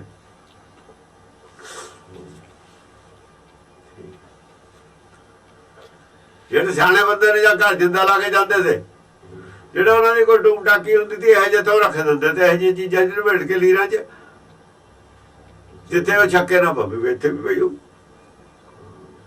ਅਗਲਾ ਚੰਗੇ ਚੰਗੇ ਜਗ੍ਹਾ ਬੋਲਦਾ, ਜਿੱਥੇ ਜੇ ਸ਼ੱਕ ਹੁੰਦੀ ਉੱਥੇ ਹੁੰਦਾ ਹੀ ਨਹੀਂ। ਉਹ ਬੰਦੇ ਸਿਆਣੇ ਹੁੰਦੇ ਨੇ। ਇਸ ਕਰਕੇ ਜਿਹੜੇ ਹੁੰਦੇ ਨੇ ਦੂਏ ਸੰਤ, ਕਬੀਰ ਜਦ ਤੱਕ ਐਸਾ ਦੇਖਿਆ ਜੈਸੀ ਧੋਈ ਲਾਖ, ਜੋ ਲਾਖ ਨੂੰ ਧੋਦੀ ਬਹੁਤ ਚਮਕਦੀ ਹੈ ਨਾ। ਕੋਈ ਸੰਤ ਦੇਖਿਆ ਹੋਊਗਾ ਬਹੁਤ ਚਮਕਦਾ ਕਾਲਾ, ਪਰ ਜਦ ਕਹਿੰਦੇ ਵਿੱਚ ਦੇਖਿਆ ਮਾਤੀ ਹੀਣਾ ਨਾ ਪਾਕ। ਅੰਦਰ ਕੀ ਸੀ? ਅੰਦਰ ਪਾਕ ਨਹੀਂ, ਅੰਦਰ ਸਾਫ਼ ਨਹੀਂ ਸੀਗਾ, ਅੰਦਰ ਕੂੜ ਕਪੜੇ ਦਾ ਭਰਿਆ ਹੋਇਆ ਸੀ ਅੰਦਰੋਂ। ਦੁਬਦਾ ਮੇਟ ਖਿਵਾਗੇ ਰਹੋ, ਕਰਮ ਧਰਮ ਕੀ ਸੂਲ ਨਾ ਸਹੋ। ਉਹ ਕਰਮ ਧਰਮ ਦੀ ਸੂਲ, ਆ ਦੇਖੋ ਕਰਮ ਧਰਮ ਜਿੰਨੇ ਨੇ ਸੂਲ ਆ ਸਭ। ਜਿਹੜੇ ਕਰਮ ਧਰਮ ਨੇ ਦੂਆ ਜਨਮ ਲੈਣਾ, ਇਹਨਾਂ ਨਾਲ ਮਿਲੂਗਾ। ਜਿਹੜਾ ਰਹਿਤ ਮਰਿਆਦਾ ਵਾਲੇ ਨੇ ਦੂਆ ਜਨਮ ਦੇ ਰਹੇ ਨੇ ਸਭ ਨੂੰ, ਇਹ ਸੂਲ ਆ ਸਭ। ਇਹ ਸੂਲੀ ਤੇ ਚੜਾ ਰਹੇ ਨੇ ਸਾਰਿਆਂ ਨੂੰ, ਫਾਂਸੀ ਦੇ ਨਹੀਂ ਚੜਾਉਂਦੇ। ਜਿੰਨੇ ਕਰਮ ਧਰਮ ਨੇ ਦੱਸੇ ਹੋਏ ਰਹਿਤ ਮਰਿਆਦਾ, ਇਹ ਕਰਮ ਧਰਮ ਦੀ ਸੂਲ ਲਿਖਿਆ ਹੋਇਆ। ਇਹ ਫਾਂਸੀ ਦੇ ਰਹੇ ਨੇ ਸਾਰਿਆਂ ਨੂੰ, ਸਿੱਖਾਂ ਨੂੰ। ਸਭ ਫਾਂਸੀ ਤੇ ਲਟਕਾਈ ਜਾਂਦੇ ਨੇ, ਫੜ ਫੜ ਕੇ ਮਾਇਆ ਨਾਲ ਜੋੜੀ ਜਾਂਦੇ ਨੇ, ਮਾਇਆ ਨਾਲ ਜੋੜੀ ਜਾਂਦੇ, ਫਾਂਸੀ ਲਟਕਾਈ ਜਾਂਦੇ ਨੇ। ਕਰਮ ਧਰਮ ਕੀ ਸੂਲ ਨਾ ਸਹੋ, ਸੂਲ ਸਹਿਣੀਆਂ ਪਊਗੀ ਜੇ ਦੁਬਦਾ ਨਹੀਂ ਬੈਠੀ। ਸਾਰੀ ਅਰਦਾਸ ਦੁਬਦਾ ਦੀ ਹੈ। ਸੁਣਦੇ ਕੁਛ ਨੇ ਪਹਿਲਾਂ, ਅਰਦਾਸ ਉਦੋਂ ਪੁੱਠੀ ਕਰਦੇ ਨੇ। ਇਹ ਤਾਂ ਦੁਬਦਾ ਹੈ। ਮਨ ਵਿੱਚ ਤਾਂ ਅਸੀਂ ਮਾਇਆ ਦੀ ਭੁੱਖ, ਗੱਲਾਂ ਸੁਣਦੇ ਰਹੇ ਨਾਮ ਦੀਆਂ, ਉੱਥੇ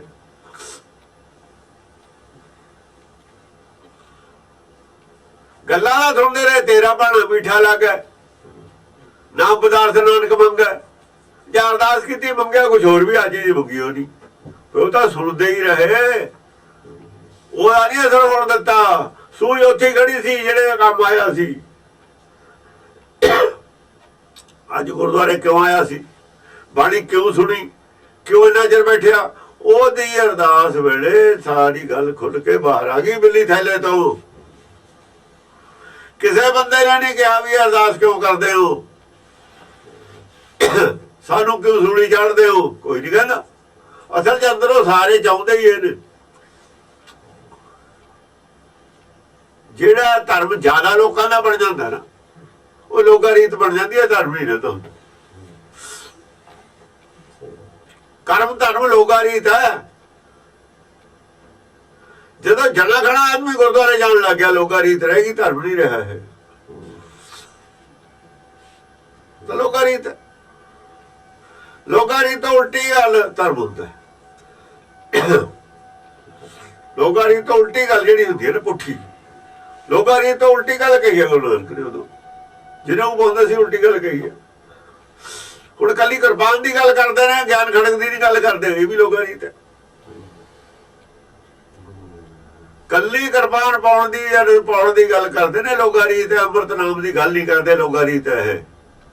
ਨਾਮ ਅੰਮ੍ਰਿਤ ਦੀ ਗੱਲ ਕਿੱਥੇ ਕਰਦੇ ਨੇ? ਪਾਉਣ ਨੂੰ ਅੰਮ੍ਰਿਤ ਕਹਿਣ ਲੱਗੇ, ਲੋਕਾਂ ਰੀਤ ਹੈ।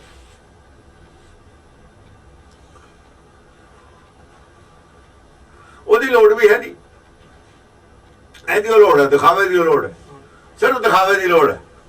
ਵੈਸੇ ਸਿੱਖ ਉਹਨੇ ਤਾਂ ਸੰਜੋਧਨ ਹੋਰ ਕਰ ਲਿਆ। ਕੱਲ ਐਡ ਆਈ ਸੀ 300 ਸਾਲ ਆ ਜਿਹੜਾ ਸਿੱਖੀ ਸਰੂਪ ਦੇ ਨਾਲ। ਕਿਉਂ? ਉਹ ਆਪ ਤਵਾਲਾ ਤਨ ਵੀ ਗੁਰੂ ਦੇ ਨਾਲ ਕੌਣ ਨੇ ਤੁਹਾਡੇ ਚ? ਇਕਬਾਲ ਸਿੰਘ ਦਾ ਮੰਨ ਲਿਆ ਗੁਰੂ ਇਕਬਾਲ ਨੇ ਵੀ ਅਸੀਂ ਹੈ ਨਹੀਂ ਭਾਈ ਗੁਰੂ ਨਾਲ। ਬਾਬਾ ਹਾਲਾ ਭੇਖ ਵੇਖਣ ਵਾਲਾ ਸਰੂਪ ਵੀ ਨਹੀਂ ਸੀ ਕਹਿਣਾ। ਸਿੱਖੀ ਦਾ ਸਰੂਪ ਨਹੀਂ ਹੁੰਦਾ, ਸਿੱਖੀ ਦਾ ਸਰੂਪ ਨਹੀਂ ਹੁੰਦਾ। ਸਿੱਖੀ ਦਾ ਸੰਬੰਧ ਮੰਨਣ ਵਾਲਾ ਬੰਦਾ ਸਰੂਪ ਦੱਸੇ ਕੀ ਹੈ। ਇੱਥੇ ਵੀ ਜਿੰਨੀ ਅਗਲਾ ਗੱਲ ਤਾਂ ਉਨੀ ਉਹ ਕਰਨੀ ਹੈ ਨਾ। ਇਹਨੂੰ ਸਰੂਪ ਕਹਿਣ ਲੱਗੇ। ਸਰੂਪ ਦਾ ਅਰਥ ਹੀ ਨਹੀਂ, ਇਹਨੂੰ ਸਵਯੰ ਦਾ ਰੂਪ ਹੈ। ਸਰੂਪ ਦਾ ਅਰਥ ਸਵਯੰ ਦਾ ਰੂਪ। ਮਨ ਤੂੰ ਜੋਤ ਸਰੂਪ ਹੈ, ਸਰੂਪ ਉੱਥੇ ਲੱਗਿਆ ਹੋਇਆ। ਜਿਹੜਾ ਰੂਪ ਹੁੰਦਾ ਨੈਗੇਟਿਵ ਹੈ, ਸਰੂਪ ਹੁੰਦਾ ਪੋਜ਼ਿਟਿਵ। ਸਰੂਪ ਦਾ ਸੰਬੰਧ ਜੋਤ ਨਾਲ ਹੈ। ਆਤਮਾ ਦਾ ਸਰੂਪ ਹੈ, ਬਾਕੀ ਆ ਜਿਹੜਾ ਬਾਹਰਲਾ ਰੂਪ ਹੈ।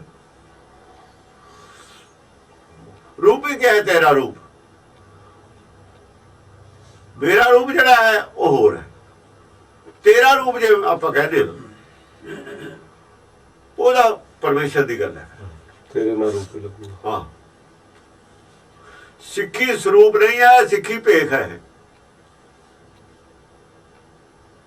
ਸਿੱਖੀ ਭੇਖ ਹੈ। ਸਿੱਖੀ ਦਾ ਮਨ ਨਾਲ ਸੰਬੰਧ ਹੈ, ਕਕਾਰਾਂ ਨਾਲ ਸੰਬੰਧ ਸਿੱਖੀ ਦਾ ਬਿਲਕੁਲ ਨਹੀਂ ਹੈ। ਕਿਉਂਕਿ ਸਿੱਖੀ ਨਾ ਗੁਰੂ ਨਾਨਕ ਨੇ ਕਕਾਰ ਪਾਏ ਨੇ। ਸਿੱਖੀ ਗੁਰੂ ਨਾਨਕ ਦੇ ਭਗਤਾਂ ਦੀ ਹੈ। ਇਹ ਜਿਹੜੇ ਕਕਾਰ ਨੇ ਇਹ ਖਾਲਸੇ ਨਾਲ ਸੰਬੰਧਿਤ। ਸਿੱਖੀ ਨਾਲ ਦਾ ਕੋਈ ਸੰਬੰਧ ਨਹੀਂ, ਇਹ ਖਾਲਸੇ ਨਾਲ ਸੰਬੰਧ ਹੈ ਇਹਦਾ। ਇਹ ਬਾਣਾ, ਇਹ ਬਾਣੇ ਦੇ ਨਾਲ, ਇਹ ਵਰਦੀ ਨਾਲ ਸੰਬੰਧ ਹੈ ਇਹਦਾ। ਵਰਦੀ ਕਹਿਣ ਸਰੂਪ ਕੀ ਹੈ? ਆਪਣੇ ਕੋਲੋਂ ਹੀ ਕੱਢ ਲਿਆ ਲਫ਼ਜ਼। ਤੁਸੀਂ ਕੌਣ ਹੋ ਲਫ਼ਜ਼ ਕੱਢਣ ਵਾਲੇ? ਨਵੇਂ ਨਵੇਂ ਤੁਹਾਨੂੰ ਸਿੱਖੀ ਦਾ ਗਿਆਨ ਨਾ ਲੈਣ ਨਾ ਦੇਣ ਦਾ ਨਵੇਂ ਨਵੇਂ ਲਫ਼ਜ਼ ਘੜੀ ਜਾਂਦੇ ਨੇ। ਸਿੱਖੀ ਸਰੂਪ ਹੁੰਦੀ ਹੈ ਅੰਦਰ। ਜੇ ਮਨ ਬਦਲ ਗਿਆ ਤਾਂ ਸਿੱਖੀ ਸਰੂਪ ਹੈ, ਬਾਹਰੋਂ ਜਿਹੋ ਮਰਜ਼ੀ ਹੋਵੇ। ਸਿੱਖੀ ਸਰੂਪ ਹੈ, ਘਾੜ ਤੈਨੂੰ ਕਹਿੰਦੇ ਨੇ ਤੇ ਘੜੀਏ ਸੁਰਤ ਮਤ ਮਨ ਬੁੱਧ ਦੇ ਸਰੂਪ ਘੜ ਹੋਣਾ ਸਿੱਖੀ ਦਾ।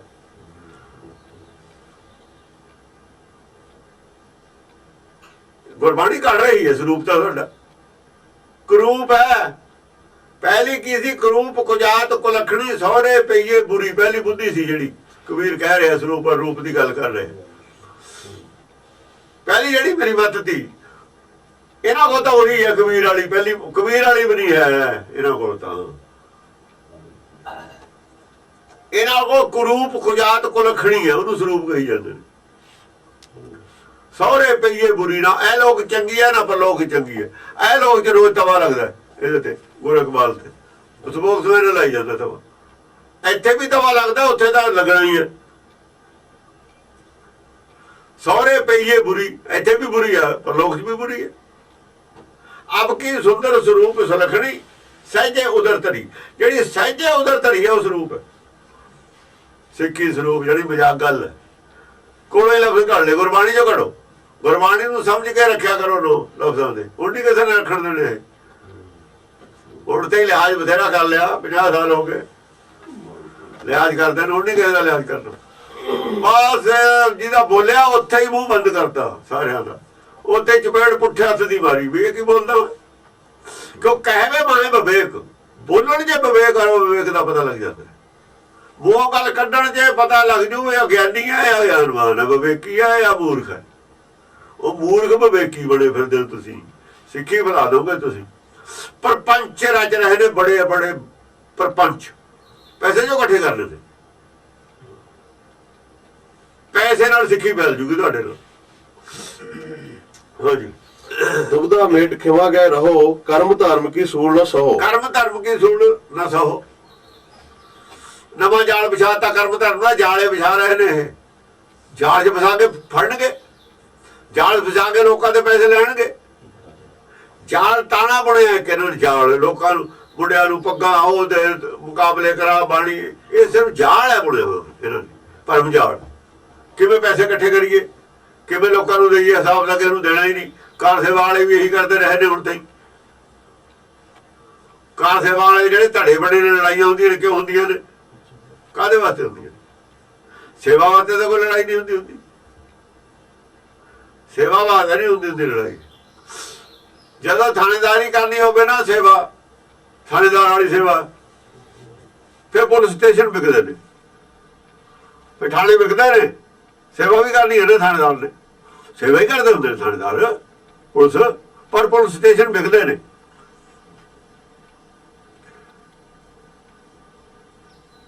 ਇਵੇਂ 83 ਅਸਥਾਨ ਵਿਕਦੇ ਨੇ, ਸੇਵਾ ਜੋ ਕਰਨੀ ਹੈ ਨਾ। ਕਿਹੜੇ ਅਸਥਾਨ ਦੀ ਕਿੰਨੀ ਮਾਨਤਾ, ਕਿੰਨੀ ਉਥੋਂ ਆਮਦਨ ਹੋਊਗੀ, ਕਿਹੜੇ ਥਾਣੇ ਤੋਂ ਕਿੰਨੀ, ਵਿਕਣਾ ਹੀ ਹੈ ਨਾ ਉਹਨਾਂ ਨੇ। ਅਸੀਂ ਵੀ ਵਿਕਦੇ ਨੇ, ਵਿਕਦੇ ਰਹੇ ਨੇ, ਵਿਕਦੇ ਨੇ। ਉਹਦੇ ਵਾਸਤੇ ਲੜਾਈ ਵੀ, ਉਹ ਕਹਿੰਦਾ ਮੈਨੂੰ ਦੇ ਦਿਓ, ਕਹਿੰਦਾ ਮੈਨੂੰ ਦੇ ਦਿਓ। ਬੋਲੀ ਵੀ ਲੱਗਦੀ ਹੈ, ਥਾਣੇ ਦੀ ਬੋਲੀ ਨਹੀਂ ਲੱਗਦੀ। ਸੇਵਾ ਤਾਂ ਉਹ ਵੀ ਕਰਦੇ ਨੇ। ਜੇ ਇਹ ਸੇਵਾ ਕਰਦੇ ਨੇ, ਇਹੀ ਉਹ ਕਰਦੇ ਨੇ ਵਿਚਾਰੇ। ਐਵੇਂ ਬਦਨਾਮ ਨਾ ਕਰੋ ਉਹਨਾਂ ਨੂੰ। ਉਹਦਾ ਬਦਮਾਸ਼ਾਂ ਦੇ ਛਿੱਤਰ ਪੌਲਾ ਵੀ ਕਰਦੇ ਨੇ, ਮਾਰੇ ਵੀ ਜਾਂਦੇ ਨੇ ਪੁਲਿਸ ਵਾਲੇ ਤਾਂ ਗੋਲੀਆਂ ਨਾਲ। ਨਿਆਣੇ ਤਾਂ ਬਾੜ ਲਈ ਨਾ, ਇਹ ਕੀ ਕਰਦੇ ਨੇ? ਉਹਨਾਂ ਨੂੰ ਲੋਕ ਬੁਰਾ ਵੀ ਕਹੀ ਜਾਂਦੇ ਨੇ, ਜੱਗਿਆਂ ਨੂੰ ਵੀ ਬੁਰਾ ਕਹੀ ਜਾਂਦੇ ਨੇ, ਉਹ ਵਿਚਾਰੇ ਚੁੱਪ ਕਰ ਰਹਿੰਦੇ ਨੇ। ਫਿਰ ਵੀ ਡਕਾਇਤ ਮੂਹਰੇ ਦੇ ਆਣ ਗੋਲੀ ਮਾਰ ਲਗੇ, ਉਹ ਲਿਹਾਜ਼ ਕਰਨਗੇ ਇਹਨਾਂ ਦੀ, ਪੁਲਿਸ ਵਾਲਿਆਂ ਦੀ। ਮਾਰਦੇ ਹੀ ਨੇ, ਆਪਣੀ ਉਹਨਾਂ ਦੀ ਕੋਈ ਦੁਸ਼ਮਣੀ ਉਹਨਾਂ ਨਾਲ, ਡਿਊਟੀ ਹੈ। ਉਹ ਇਹਦਾ ਕਾਰ ਦੇ ਵਾਲਾ 1000 ਦਾ ਚੰਗੇ ਨੇ ਉਹ। ਫਿਰ ਵੀ ਇਹਨਾਂ ਦੋਹਾਂ 'ਚ ਭਾਈ ਨੋਟ ਰਹਿੰਦੇ ਨੇ, ਉਹਦੇ ਨਿਆਣਿਆਂ ਦੀ ਫੀਸ ਮਸਾਂ ਦੇ ਹੁੰਦੀ ਹੈ ਵਿਚਾਰੇ। ਫਿਰ ਡਰਦੇ ਵੀ ਰਹਿੰਦੇ ਨੇ, ਰਿਸ਼ਵਤ ਵੀ ਲੈਂਦੇ ਨੇ। ਜੇ ਰਿਸ਼ਵਤ ਲੈਂਦੇ ਤਾਂ ਡਰਦੇ ਵੀ ਰਹਿੰਦੇ ਨੇ। ਹਾਂਜੀ, ਸਾਤੇ ਸਤ ਕਰ ਬਾਚਾ ਜਾਣ, ਆਤਮ ਰਾਮ ਲੈ ਪ੍ਰਵਾਨ। ਲਿਹੋ ਪ੍ਰਵਾਨ, ਲਿਹੋ ਪ੍ਰਵਾਨ। 7ਵੇਂ ਨੰਬਰ ਤੇ ਕਹਿੰਦੇ ਗੱਲ ਤੁਹਾਨੂੰ ਮੈਂ ਦੱਸ ਦਿੰਦਾ। ਹੁਣ ਕਬੀਰ ਕਹਿੰਦਾ ਅੱਧ ਚ ਆ ਗਿਆ ਨਾ, ਅੱਧ ਚ ਆ ਗਿਆ ਨਾ। ਹੁਣ ਕਹਿੰਦੇ ਹੁਣ ਪਹਿਲਾਂ ਤਾਂ ਦੱਸਤਾ ਨਾ, ਮੋਟਾ ਮੋਟਾ ਥੱਲੇ ਦੀ ਨਿਉ ਤਾਂ ਭਰੀ ਗਈ ਨਾ। ਹੁਣ ਇੱਥੋਂ ਹੁਣ ਖਿੜਕੀਆਂ ਦਰਵਾਜ਼ੇ ਰੱਖਣੇ ਸ਼ੁਰੂ ਕਰ ਦੇਣੇ। ਇੰਨੀ ਕੰਧ ਉੱਪਰ ਆ ਗਈ, 2.5 ਫੁੱਟ ਉੱਪਰ ਆ ਗਈ ਨੇ। ਹੁਣ ਬਾਹਰ ਜਿੱਥੇ ਭਰਤ ਪੈਣਾ ਨਾ, ਉੱਥੋਂ 2.5 ਫੁੱਟ ਉੱਪਰ ਆ ਗਏ। ਹੁਣ ਉੱਤੇ ਜਾ ਕੇ ਡਿਜ਼ਾਈਨ ਤਾਂ ਬਣਨੇ ਨੇ ਬਈ। ਇੱਥੇ ਤਾਂ ਖਿੜਕੀਆਂ ਵੀ ਰੱਖਣੀਆਂ, ਅਲਮਾਰੀਆਂ ਵੀ ਰੱਖਣੀਆਂ ਨੇ। ਹੁਣ ਇੱਥੋਂ ਡਿਜ਼ਾਈਨ ਬਣਨਾ ਸ਼ੁਰੂ ਹੋ ਜਾਣਾ। ਸਾਤੇ ਸੱਤ ਘਰ ਬਾਚਾ ਜਾਣ ਜਾਣ। 7ਵੇਂ ਨੰਬਰ ਤੇ ਗੱਲ ਇਹ, ਹੁਣ ਤੂੰ ਪੱਕੀ ਮੰਨ ਲੈ। ਇੱਥੇ ਮੰਨਣ ਤੇ ਗੱਲ ਆ ਗਈ। ਮੰਨੇ ਦੇ ਬਿਨਾਂ ਖਿੜਕੀ ਰੱਖਦੀ ਹੋਣੀ। ਕਹਿੰਦੇ ਇਹ ਕੀ ਕਰਦੇ ਹੋ? ਥੱਲੇ ਕੰਧ ਠੋਸ ਸੀ, ਇੱਥੇ ਕਹਿੰਦੇ ਭਾਈ ਇਹਦੀ ਹੁਣ ਲੋੜ ਹੈ। ਹਵਾ ਕਿਵੇਂ ਆਊ? ਹਵਾ ਵੀ ਚਾਹੀਦੀ ਹੈ।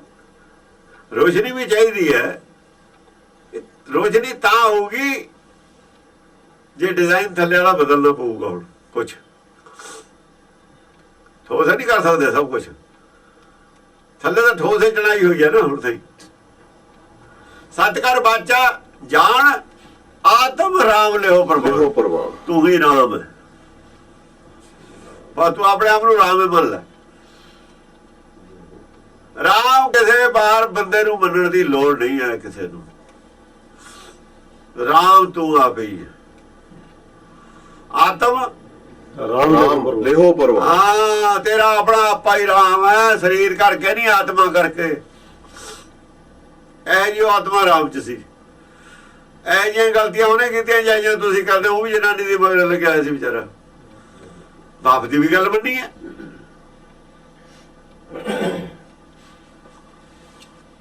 ਉਹਨੂੰ ਵੀ ਸੀਤਾ ਦੀ ਨਾਰਾਜ਼ਗੀ ਨਾਲੋਂ ਨਾਰਾਜ਼ਗੀ ਨਹੀਂ ਬਰਦਾਸ਼ਤ ਕਰ ਸਕਿਆ, ਆਪਣੀ ਅਕਲ ਤੋਂ ਨਹੀਂ ਕੰਮ ਲਿਆ।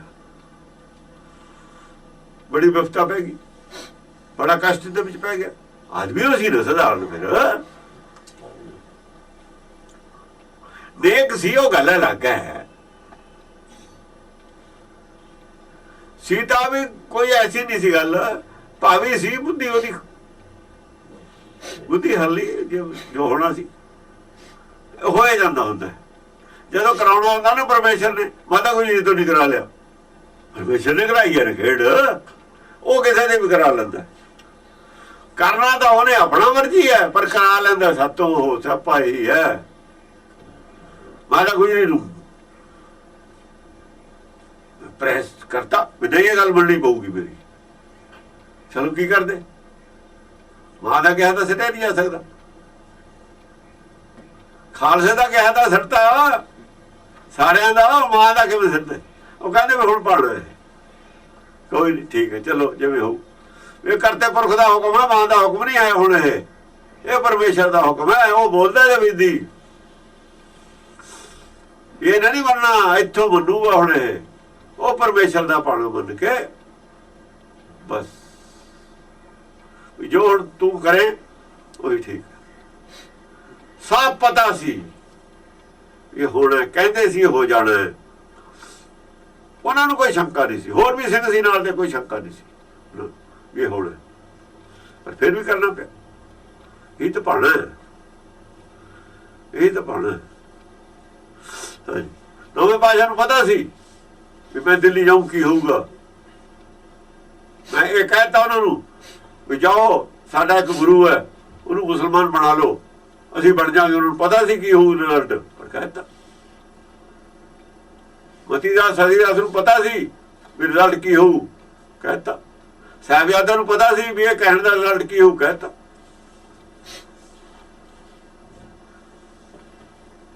ਇਹ ਨਹੀਂ ਆ ਵੀ ਉਹਨਾਂ ਨੂੰ ਪਤਾ ਨਹੀਂ ਸੀ, ਪਤਾ ਹੁੰਦੇ ਹੋਏ ਵੀ ਕਹਿਤਾ।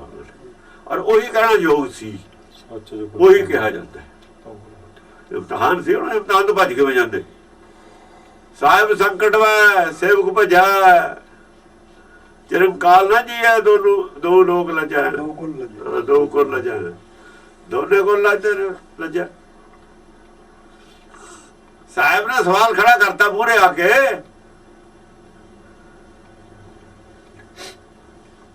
ਪੂਰੇ ਆ ਕੇ ਖੜਾ ਕਰਤਾ ਸਵਾਲ। ਮਾਤਾ ਖੜੀ ਕਰਤੀ ਪੂਰੇ, ਬਸ ਆਪ ਨਹੀਂ ਖੜਾ ਹੋਇਆ, ਉਹਦੇ ਬੀਦੀ ਖੜਾ ਹੋ ਗਿਆ ਆ ਕੇ। ਉਹਨੇ ਕਹਾ ਸਾਹਿਬ ਸੰਕਟ ਦੇ ਰਿਹਾ ਹੁਣ, ਚਲੋ ਠੀਕ ਹੈ। ਚਲੋ ਉਡਾ ਦੀ ਜੜ ਵੀ ਨਹੀਂ ਸੀ ਪੱਟ ਆਉਣੀ ਨਾ।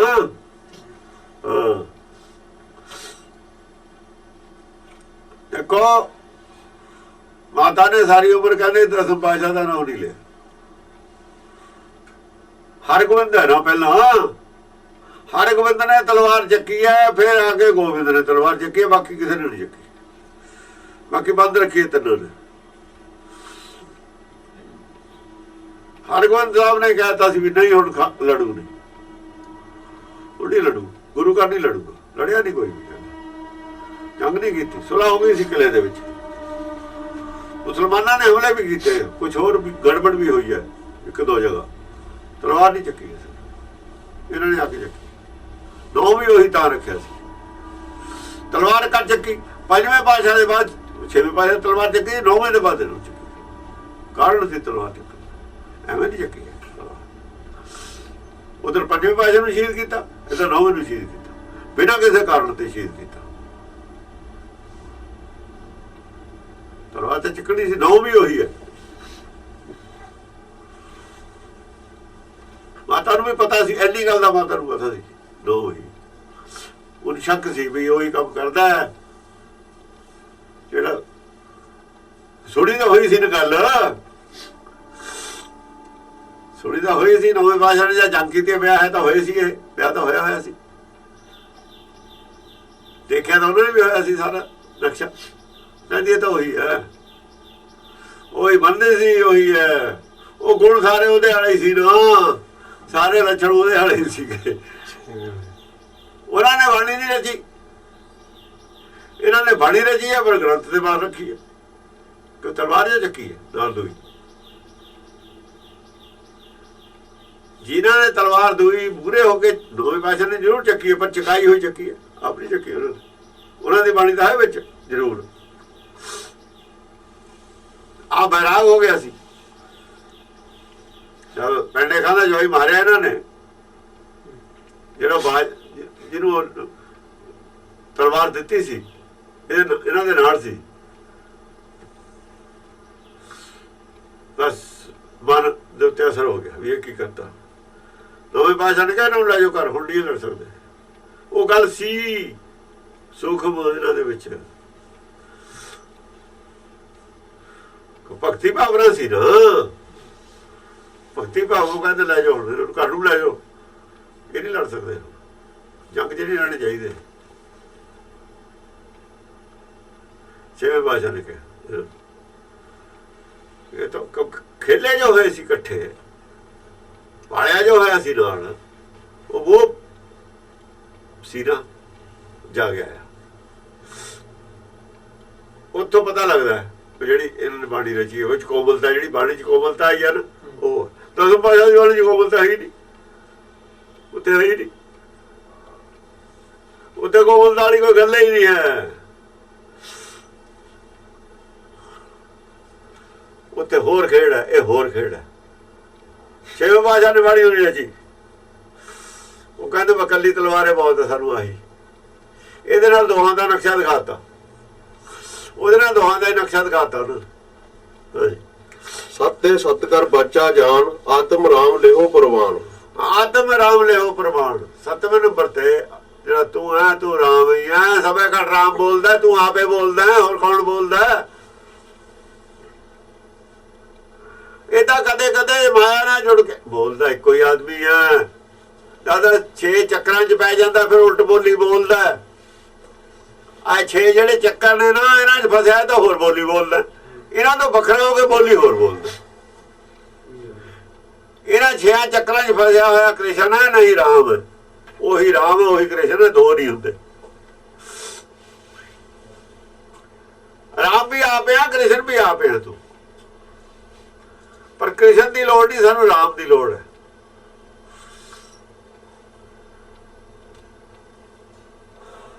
ਕ੍ਰਿਸ਼ਨ ਤੋਂ ਅਸੀਂ ਰਾਮ ਬਣਾਉਣਾ ਹੈ, ਕ੍ਰਿਸ਼ਨਾ ਰੂਪ ਦੀ ਲੋੜ ਨਹੀਂ ਹੈ, ਸੰਸਾਰੀ ਰੂਪ ਹੈ। ਕ੍ਰਿਸ਼ਨ ਤਾਂ ਕੀਟ ਹੈ ਨਾ, ਕੀਟ ਨਹੀਂ ਚਾਹੀਦਾ, ਸਰੀਰ ਲਾ ਦੇਣਾ। ਹਾਂ, ਕਿਤੇ ਕ੍ਰਿਸ਼ਨ ਸੇ ਕੀਟ ਕੋਟੇ ਬਣਾਏ, ਦੇਹਧਾਰੀ ਦਾ ਕੀਟ ਹੁੰਦਾ, ਸਰੀਰ ਤੋਂ ਵੱਖਰਾ ਕਰਕੇ ਰਾਮ ਹੈ। ਸਰੀਰ ਤੋਂ ਵੱਖਰਾ ਰਾਮ ਹੈ, ਸਰੀਰ ਸਣੇ ਕ੍ਰਿਸ਼ਨ, ਸਰੀਰ ਸਣੇ ਕ੍ਰਿਸ਼ਨ ਹੈ। ਕ੍ਰਿਸ਼ਨ ਨੇ ਜੰਗ ਜਿੱਤਣੀਆਂ, ਭਾਈ ਹੁੱਕ ਔਰ ਕਰੁਕ ਜਿੱਤਣੀਆਂ ਨਾ, ਸਾਰੀ ਨੀਤੀ ਦੁਨਿਆਵੀ ਵਰਤੀ ਹੈ ਉੱਥੇ। ਰਾਮਚੰਦਰ ਨੇ ਸਾਰੀ ਦੁਨਿਆਵੀ ਵਰਤੀ ਨਹੀਂ, ਬਸ ਦੁਨਿਆਵੀ ਨਹੀਂ ਵਰਤੀ, ਸਾਰੀ ਨੀਤੀ ਉਹਨੇ ਸਾਰੀ ਦੁਨਿਆਵੀ ਵਰਤੀ। ਕ੍ਰਿਸ਼ਨ ਉੱਥੇ ਕੌਣ ਹੈ? ਉਹਦੇ ਯੁਧਿਸ਼ਠਿਰ ਨੇ ਰਾਮ ਦੇ ਥੋਂ ਖੜਾ ਕੀਤਾ ਹੈ। ਯੁਧਿਸ਼ਠਿਰ ਦਾ ਵਿਰੋਧੀ ਕ੍ਰਿਸ਼ਨ ਹੈ, ਕ੍ਰਿਸ਼ਨ ਦਾ ਵਿਰੋਧੀ ਯੁਧਿਸ਼ਠਿਰ। ਇਹ ਜੀ ਗੱਲ ਕਰਦਾ ਜਿਹੜੀ ਕ੍ਰਿਸ਼ਨ ਨੂੰ ਫਿੱਟ ਨਹੀਂ ਆਉਂਦੀ। ਉਹ ਕਹਿੰਦੇ ਵੀ ਇਹ ਤਾਂ ਸਾਰਾ ਬਣਿਆ ਬਣਾਇਆ ਖੇਡ ਵਿਗਾੜ ਦਿੰਦਾ, ਇਹ ਬਣਿਆ ਬਣਾਇਆ ਖੇਡ ਵਿਗਾੜ ਦਿੰਦਾ ਹੈ, ਇਹਨੂੰ ਦੂਆ ਲੱਗਦਾ ਹੀ ਨਹੀਂ ਕੋਈ, ਇਹਨੂੰ ਉਹ ਵੀ ਉਹੋ ਜਿਹਾ ਹੀ ਲੱਗਦਾ ਹੈ। ਕਹਿੰਦਾ ਵੀ ਝੂਠ ਨਹੀਂ ਬੋਲਣਾ ਮੈਂ, ਚਾਹੇ ਆਪਣਾ ਸਾਰਾ ਹੀ ਵਿਗੜ ਜਾ ਕੰਮ। ਜੋ ਦੇਸ਼ਟਰ ਨੇ ਰਾਮ ਦੀ ਜਗ੍ਹਾ ਦਿਖਾਇਆ ਹੋਇਆ ਉੱਥੇ, ਕ੍ਰਿਸ਼ਨ ਦਿਖਾਇਆ ਹੋਇਆ ਹੈ। ਵਿਅਕਤੀ ਦੀ ਰਾਜਨੀਤਿਕ ਦੀ ਜਗ੍ਹਾ ਜੰਗ ਜਿੱਤਣੀ ਹੈ, ਕਿਵੇਂ ਜਿੱਤਣੀ ਹੈ? ਜਾ ਬਹੁਤਾ ਧਰਮ ਤੋਂ ਘਿਰਨਾ ਵੀ ਨਹੀਂ, ਯੁੱਧ ਨੀਤੀ ਵੀ ਰੱਖਣੀ ਹੈ, ਰਾਜਨੀਤੀ ਵੀ ਰੱਖ ਲੈਣੀ ਹੈ ਥੋੜੀ।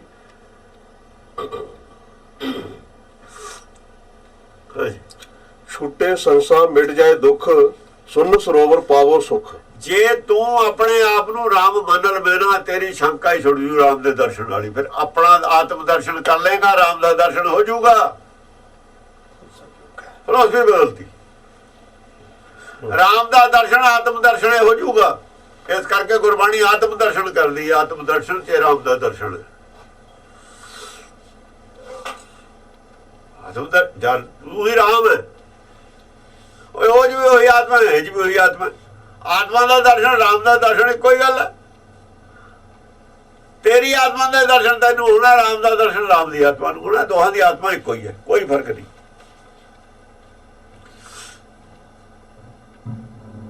ਉਹ ਕੱਪੜਾ ਉਸੇ ਥਾਂ ਚ ਉਹਦਾ, ਉਸੇ ਚ ਉਹਦਾ। ਇੱਕ ਮੈਲਾ ਸੀ, ਇੱਕ ਉੱਜਲ ਸੀ।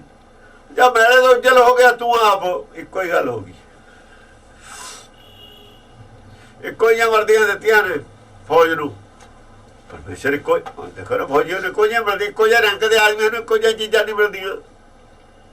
ਇਹ ਵੀ ਰੈਂਕ ਹੈ, ਅੱਗੇ ਆ ਕੇ ਇੱਕੋ ਜਿਹੀ ਬੁੱਧੀ ਮਿਲਦੀ ਹੈ ਸਾਰਿਆਂ ਨੂੰ ਰੈਂਕ ਤੇ ਆ ਕੇ। ਉਸ ਰੈਂਕ ਦੇ ਆਦਮੀ ਕੋਲ ਉਹੀ ਜਿਹੀ ਅਕਲ ਹੁੰਦੀ ਹੈ। ਥੋੜਾ ਬਹੁਤਾ ਫਰਕ ਹੁੰਦਾ, ਸਿਲੈਕਸ਼ਨ ਤਾਂ ਹੀ ਕਰਦੇ ਨੇ, ਇੰਟਰਵਿਊ ਤਾਂ ਹੀ ਕਰਦੇ ਨੇ। ਹਾਂਜੀ, ਛੁੱਟੇ ਸੰਸਾ ਮਿਟ ਜਾਏ ਦੁੱਖ, ਸੁਨ ਸਰੋਵਰ ਪਾਵੋ ਸੁਖ। ਤੇਰੀ ਸ਼ੰਕਾ ਦੂਰ ਹੋ ਜਾਣਾ ਰਾਮ ਵਾਲੀ, ਸਾਰੇ ਦੁੱਖੇ ਦੂਰ ਹੋ ਜਾਣਗੇ। ਰਾਮ ਵਾਲੀ ਸ਼ੰਕਾ ਮਿਟਾਈ ਸੀ ਕਬੀਰ ਨੇ, ਪਰ ਉਹ ਕਹਿੰਦਾ ਨਹੀਂ ਬਈ ਅਸੀਂ ਨਹੀਂ ਮੰਨਣੀ ਕਬੀਰ ਦੀ ਗੱਲ। ਜਿਹੜਾ ਰਾਮ ਬਜ਼ੁਰਗਾਂ ਨੇ ਦੱਸਤਾ ਉਹੀ ਮੰਨਣਾ ਸੀ। ਮੰਨ ਲਓ ਭਾਈ। ਉਹ ਜੋ ਕੀ ਨਿਕਲਿਆ, ਕੁਛ ਨਹੀਂ ਨਿਕਲਿਆ। ਜਿਨ੍ਹਾਂ ਨੇ ਆ ਮੰਨ ਲਿਆ ਰਾਮ, ਉਹਨਾਂ ਨੂੰ ਸਭ ਕੁਝ ਪ੍ਰਾਪਤ ਹੋ ਗਿਆ। ਜਿਨ੍ਹਾਂ ਨੇ ਨਹੀਂ ਮੰਨਿਆ, ਉਹਨਾਂ ਨੂੰ ਕੀ ਪ੍ਰਾਪਤ ਹੋਇਆ? ਕੁਛ ਵੀ ਨਹੀਂ। ਕਹਿੰਦੇ ਬਦਾਮ ਭੰਨ ਕੇ ਮਿੱਲ ਦੇ ਵਿੱਚ ਗਿਰੀਆਂ ਕੱਢਦੇ ਤੇ ਆਲੇ ਦੁਆਲੇ ਅੱਡ ਕਰਦੇ ਸੀ। ਦਿਖਾਤਾ ਵੀ ਭਾਈ ਬਦਾਮ ਆਹ ਹੈ, ਗਿਰੀ ਆਹ ਹੈ, ਛਿਲਕਾ ਹੈ। ਜਿਹਨੂੰ ਬਦਾਮ ਕਹਿੰਦੇ ਉਹਦਾ ਅਸਲ ਛਿਲਕਾ ਹੀ ਸੀ। ਜੋ ਬਾਹਰੋਂ ਬਦਾਮ ਦੀਦਾ ਸੀ, ਬਦਾਮ ਤਾਂ ਉਹਨੂੰ ਬੋਲਦੇ ਸੀ ਨਾ। ਕਹਿੰਦੇ ਬਦਾਮ ਲਿਆਂਦੇ, ਕਿੰਨੇ ਬੋਰੀ ਲਿਆਂਦੀ ਵੀ? 2 ਬੋਰੀਆਂ ਲਿਆਂਦੀਆਂ, 10 ਬੋਰੀਆਂ ਲਿਆਂਦੀਆਂ, ਲਿਆਂਦੀ।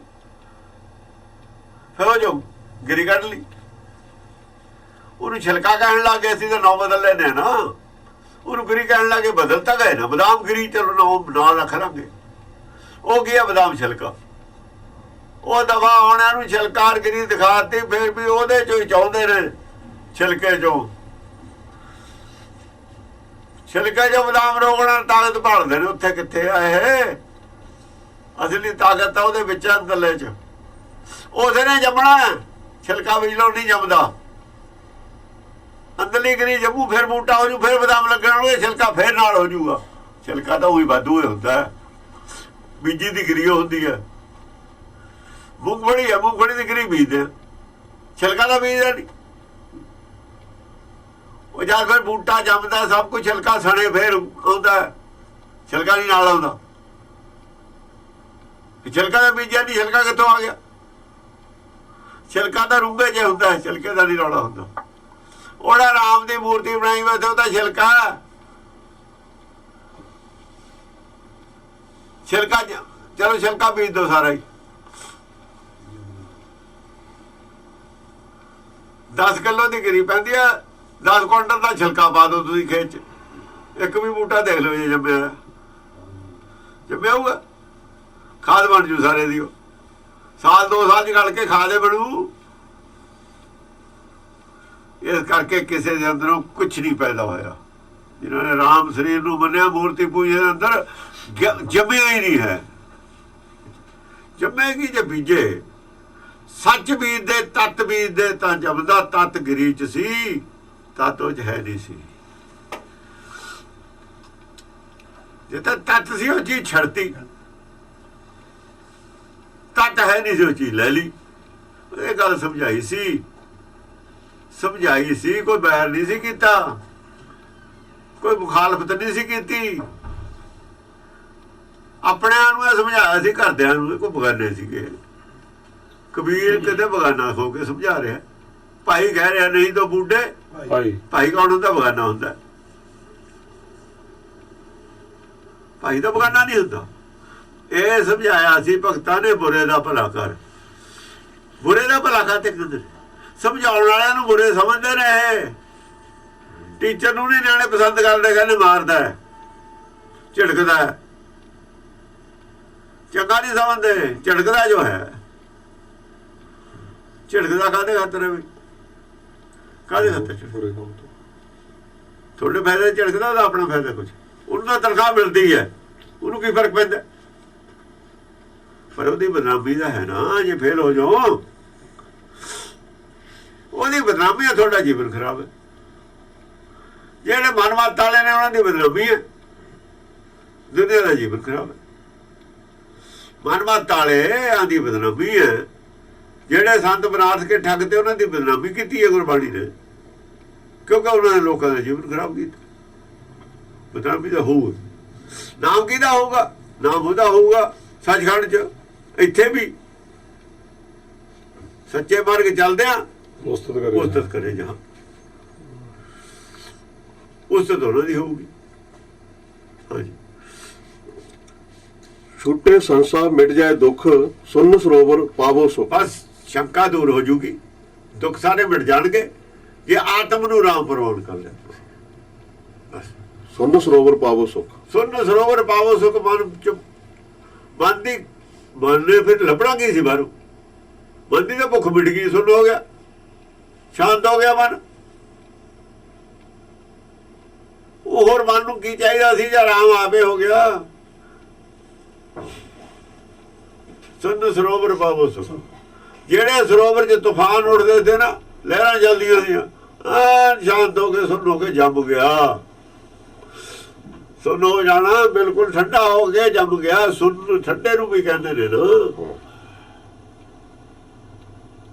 ਬਿਲਕੁਲ ਠੰਡਾ ਹੋ ਗਿਆ, ਸੁਣ ਹੋ ਗਿਆ, ਜੰਮ ਗਿਆ, ਹਿਮਾਕਾਰ ਹੋ ਗਿਆ। ਸਰੋਵਰ ਪਾਵੋ ਸੁਖ। ਲਹਿਰ ਉੱਠਦੀ ਹੋਈ ਨਹੀਂ।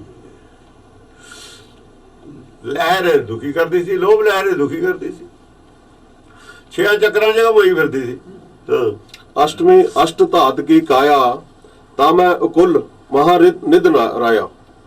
ਹੁਣ ਇਹ ਤਾਂ ਤੂੰ ਤਾਂ ਹੋ ਗਿਆ ਰਾਮ, ਤੇਰੀ ਹੁਣ ਦੇਹ ਕੀ ਰਹਿ ਗਈ? ਸਰੀਰ ਤੋਂ ਤਾਂ ਬਾਹਰ ਕੱਢ ਲਿਆ, ਸਰੀਰ ਤੋਂ ਤਾਂ ਬਾਹਰ ਕੱਢ ਲਿਆ। ਜਿਹੜਾ ਸਰੀਰ ਤੋਂ ਬਾਹਰ ਹੁੰਦਾ ਕੀ ਹੈ? ਉਹਦੀ ਦੇਹ ਕੀ ਹੁੰਦੀ ਹੈ? ਫਿਰ ਉਹਦੀ ਕਾਇਆ ਕੀ ਹੁੰਦੀ ਹੈ? ਕਾਇਆ ਹੈ, ਮਾਇਆ ਨੂੰ ਕਾਇਆ ਕਹੀ ਜਾਂਦੇ ਨੇ। ਆ ਕਾਇਆ ਅੱਡ ਦੱਸਤੀ ਕਬੀਰ ਨੇ। ਇੱਥੋਂ ਹੀ ਕਾਇਆ ਸਰੀਰ, ਬਾਹਰਲਾ ਸਰੀਰ ਕਾਇਆ ਨਹੀਂ, ਮਾਇਆ। ਇਹਨੂੰ ਕਾਇਆ ਕਹਿਤਾ ਪੰਡਤ ਨੇ। ਹੁਣ ਕਾਇਆ ਕੀ ਹੈ? ਕਾਇਆ ਦੱਸ ਰਿਹਾ ਵੇਦ ਵਿੱਚ। ਜੋ ਕਾਇਆ ਮੰਨੀ ਹੈ ਉਹ ਦੱਸ ਰਿਹਾ, ਆਪਣੇ ਕੋਲ ਕੁਝ ਨਹੀਂ ਦੱਸ ਰਿਹਾ। ਉਹਨੇ ਪੜ੍ਹ ਕੇ ਆਇਆ, ਉਹ ਉੱਥੇ ਜੋ ਪੜ੍ਹ ਕੇ ਆਇਆ ਨਵਾਂ ਕੁਛ, ਉਹਦੇ ਜੋ ਦੱਸ ਰਿਹਾ ਹੁਣ ਉਹ। ਜੋ ਨਾਰਦ ਵਾਲੀ, ਨਾਰਦ ਬਚਨ ਨੇ ਨਾ, ਨਾਰਦ ਵਾਲੀ ਭਗਤੀ ਹੈ ਜਿਹੜੀ, ਉਹ ਨਾਰਦ ਨੇ ਭਗਤੀ ਇਹੀ ਜਿਹੜੇ ਕਰਾਈ ਸੀ ਧਰੂ ਪ੍ਰਹਲਾਦ ਨੂੰ। ਉਹ ਨਾਰਦ ਦੀ ਵੀ ਕਹਾਣੀ ਹੋਰ ਬਣਾ ਲਈ। ਕਿਉਂਕਿ ਜਦੋਂ ਉਲਟੇ ਰਾਹ ਪਾਉਣ ਹੋਵੇ, ਸਾਰੀਆਂ ਸਾਖੀਆਂ ਤਾਂ ਬਦਲਣੀਆਂ ਪੈਣੀਆਂ ਨੇ। ਝੂਠ ਤਾਂ ਜਗ੍ਹਾ ਜਗ੍ਹਾ ਬੋਲਣਾ ਹੀ ਪਊਗਾ। ਪਲਟਾ ਜੋ ਮਾਰਨਾ ਸਭ ਕਾ ਇੱਥੇ।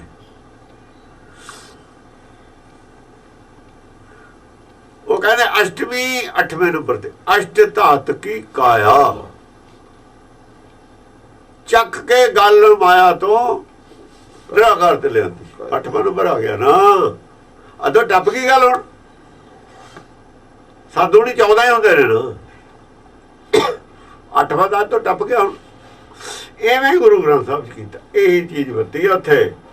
ਅੱਧ ਤੋਂ ਬਾਅਦ ਚੱਕ ਕੇ ਸੂਈ ਰਾਗ ਮਾਰਿਆ। ਸੂਈ ਰਾਗ ਉਹ ਤੋਂ ਪਹਿਲਾਂ ਤਲੰਗ ਦੇ ਵਿੱਚ ਵੀ ਆਕਾਸ਼ ਮਿਆਨੇ ਲਹੰਗ ਦਰਿਆ ਗੁਸਲ ਕਰਦਮ ਬੂਦ। ਨਿਰਾਕਾਰ ਦੀ ਗੱਲ ਹੈ ਸਿੱਧੀ, ਥੱਲੇ ਵਾਲੀ ਗੱਲ ਹੀ ਨਹੀਂ ਕੀਤੀ। ਕਹਿੰਦੇ ਤੇਰੇ ਹਿਰਦੇ 'ਚ ਦਰਿਆ ਵਗਦਾ। ਕਾਇਆ ਦੀ ਗੱਲ ਹੈ, ਉੱਥੇ ਵੀ ਹਿਰਦੇ ਦੀ ਗੱਲ ਹੈ। ਆਕਾਸ਼ ਮਿਆਨੇ ਲਹੰਗ ਦਰਿਆ ਕਾਇਆ ਹੈ, ਐਸੇ ਕਾਇਆ ਦੀ। ਇਹਨੂੰ ਮੰਨ ਕੇ ਹੀ ਗਾਹਾਂ ਬਾਣੀ ਰਚੀ ਹੈ ਸਾਰਿਆਂ ਦੇ। ਇਹ ਵੇਸ ਹੈ। ਗੁਸਲ ਕਰਦਮ ਬੂਦ ਕਹਿੰਦੇ ਉੱਥੇ ਨਾ ਆਇਆ ਕਰ, ਉੱਥੇ ਗੁਸਲ ਕਰਿਆ ਕਰ। ਬਾਹਰ ਤਾਂ ਸਰੀਰ ਦਾ ਗੁਸਲ ਹੈ, ਬਾਹਰੀ ਦਾ ਕਾਇਆ 'ਚ ਜਾ ਕੇ ਗੱਲ। ਕਾਇਆ ਨੂੰ ਧੋਣਾ, ਮਾਇਆ ਨੂੰ ਨਹੀਂ ਧੋਣਾ। ਮਾਇਆ ਨੂੰ ਧੋ ਰਿਹਾ ਮਾਇਆ ਨਾਲ, ਕਾਇਆ ਨੂੰ ਧੋਣੇ ਨਾਮ ਨਾਲ। ਸੁਪੀਰੀਅਰ ਚੀਜ਼ ਨਾਲ ਧੋਈ ਹੈ ਕੋਈ ਚੀਜ਼, ਇਨਫੀਰੀਅਰ ਚੀਜ਼। ਆ ਜਿਹੜਾ ਸਰੀਰ ਹੈ ਕਿਸੇ ਵੀ ਪਾਣੀ ਨਾਲ ਸੁਪੀਰੀਅਰ ਹੈ, ਚਾਹੇ ਕਿਤੇ ਦਾ ਪਾਣੀ ਹੋਵੇ। ਆ ਜਿਹੜਾ ਸਾਡਾ ਸਰੀਰ ਹੈ ਨਾ, ਇਹ ਹਰ ਪਾਣੀ ਨਾਲ ਸੁਪੀਰੀਅਰ ਹੈ। ਪਾਣੀ ਵਿੱਚ ਜ਼ਰੂਰ ਲੱਗਿਆ ਹੋਇਆ, ਪਰ ਇਕੱਲੇ ਪਾਣੀ ਦਾ ਨਹੀਂ ਬਣਿਆ ਹੋਇਆ। ਪਾਣੀ ਤੋਂ ਇਲਾਵਾ ਹੋਰ ਕੁਝ ਬਣਿਆ, ਇਸ ਕਰਕੇ ਸੁਪੀਰੀਅਰ ਹੈ। ਪਾਣੀ ਦਾ ਜੋ ਬਾਹਰ ਨਿਕਲ ਜਾਂਦਾ ਪਸੀਨਾ ਆ ਕੇ, ਨਿਕਲਦਾ ਨਹੀਂ ਪਾਣੀ। ਪਸੀਨਾ ਕੀ ਹੁੰਦਾ? ਪਾਣੀ ਹੁੰਦਾ ਨਾ। ਫਿਰ ਪਾਣੀ ਨੂੰ ਸੁਪੀਰੀਅਰ ਹੈ। ਪਾਣੀ ਛੱਡ ਕੇ ਵੀ ਇਹ ਫਿਰ ਵੀ ਬਚਦਾ ਕੁਛ। ਇਹਦਾ ਮਤਲਬ ਫਾਲਤੂ ਚੀਜ਼ ਹੈ ਪਾਣੀ ਨੂੰ, ਪਾਣੀ ਨੂੰ ਸੁਪੀਰੀਅਰ ਹੈ। ਇਹ ਇੰਨੇ ਮੁੱਲ ਦਾ ਹੀ ਸਰੀਰ ਨਹੀਂ ਜਿੰਨੇ ਮੁੱਲ ਦਾ ਇੰਨਾ ਪਾਣੀ ਹੋਊਗਾ। 60 ਕਿਲੋ ਪਾਣੀ ਦਾ 60 ਕਿਲੋ ਸਰੀਰ ਆ ਜਾਊਗਾ ਮੁੱਲ। ਪਾਣੀ ਨਾਲ ਬਹੁਤ ਸੁਪੀਰੀਅਰ ਹੈ, ਪਾਣੀ ਬਹੁਤ ਸਸਤਾ ਹੈ। ਇਹਦੇ ਨੂੰ ਉਹ ਗੱਲ ਅਲੱਗ ਹੈ, ਪਾਣੀ ਦਾ ਬੁਲਬੁਲਾ ਨੂੰ ਕਹਿ ਦਿੱਤਾ, ਉਹ ਗੱਲ ਹੋਰ ਹੈ। ਪਾਣੀ ਥੋੜੀ ਹੈ।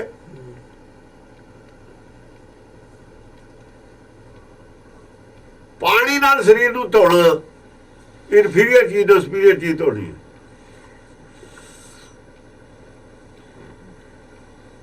ਮਹਿੰਗੀ ਚੀਜ਼ ਨੂੰ ਸਸਤੀ ਚੀਜ਼ ਨਾਲ ਨਹੀਂ ਧੋਈਦਾ ਹੁੰਦਾ,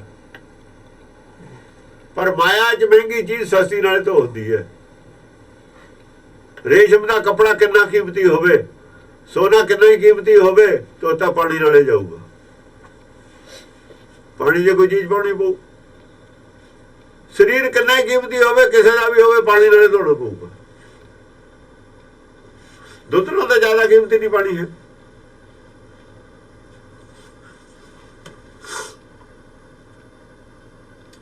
ਦੁੱਧ ਨੂੰ ਤਾਂ ਆਪਾਂ ਕੀਮਤੀ ਮੰਨਦੇ ਨਾ, ਪਾਣੀ ਨੂੰ। ਫਿਰ ਦੁੱਧ ਨਾਲ ਵੀ ਹੋਲੋ ਤਾਂ ਵੀ ਕੀ ਹੈ, ਜੇ ਧੋਤਾ ਜਾ ਸਕਦਾ। ਦੇਵੀ ਦੇਵਤਿਆਂ ਨੂੰ ਦੁੱਧ ਨਾਲ ਕਿਉਂ ਧੋਦੇ ਨੇ? ਪਾਣੀ ਨੂੰ ਇਨਫੀਰੀਅਰ ਮੰਨ ਕੇ ਧੋਦੇ ਨੇ, ਪਾਣੀ ਨੂੰ ਘਟੀਆ ਮੰਨ ਕੇ ਧੋਦੇ ਨੇ। ਦਰਬਾਰ ਸਾਹਿਬ ਸਾਡੇ ਦੁੱਧ ਨਾਲ ਕਿਉਂ ਧੋਦੇ ਨੇ? ਪਾਣੀ ਨੂੰ ਘਟੀਆ ਮੰਨ ਕੇ ਧੋਦੇ ਨੇ।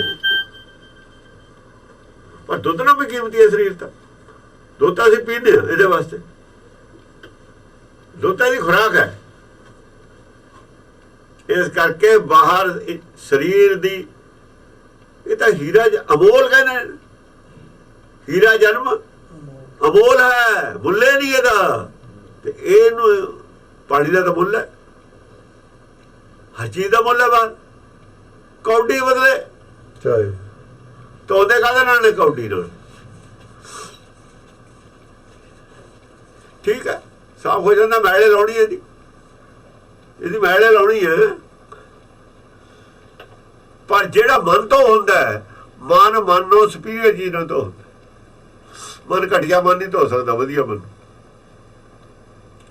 ਜੇ ਵਧੀਆ ਮਨ ਘਟੀਆ ਮਨ ਚ ਡੁੱਬ ਗਿਆ, ਮੈਂ ਲੈ ਲੂ ਉਹੀ ਸਮਾਂ ਮਲੀਨ ਹੋ ਜਾਊਗਾ। ਇਸ ਕਰਕੇ ਪਰਮੇਸ਼ਰ ਕਿਸੇ ਦੀ ਗੱਲ ਨਹੀਂ ਮੰਨਦਾ, ਤੂੰ ਇਹਦੇ ਮਨ ਦੀ। ਉਹਨੇ ਉਹਦੀ ਮੈਲ ਲਾਉਣੀ ਹੈ,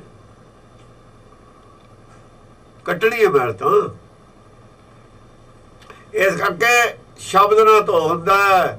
ਮਨ ਧੋਵੋ ਸ਼ਬਦ ਲਾਗੋ। ਨਾਮ ਪਵਿੱਤਰ ਚੀਜ਼ ਨਾਲ ਧੋ ਹੁੰਦਾ ਹੈ।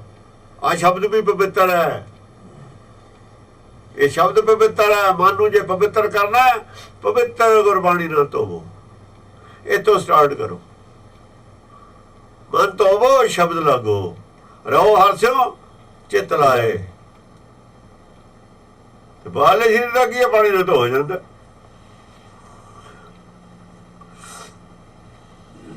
ਇੱਥੋਂ ਬਦਲਤੀ ਲਾਈਨ ਇੱਥੋਂ ਲਾਈਨ ਨੇ ਬਦਲਤੀ, ਚੱਕ ਕੇ ਉੱਪਰ ਲੈ ਗਏ। ਸਿਰਫ ਕਾਇਆ ਤੇ ਗੱਲ ਖੜੀ ਕਰਤੀ, ਮਾਇਆ ਛੱਡਤੀ ਥੱਲੇ। ਮਾਇਆ ਤਾਂ ਜਦੇ ਛੱਡਤੀ ਜਦ ਕਿਹਾ ਆਤਮ ਰਾਮ ਲਿਓ ਪ੍ਰਵਾਨ, ਮਾਇਆ ਅੱਡ ਕਰਤੀ।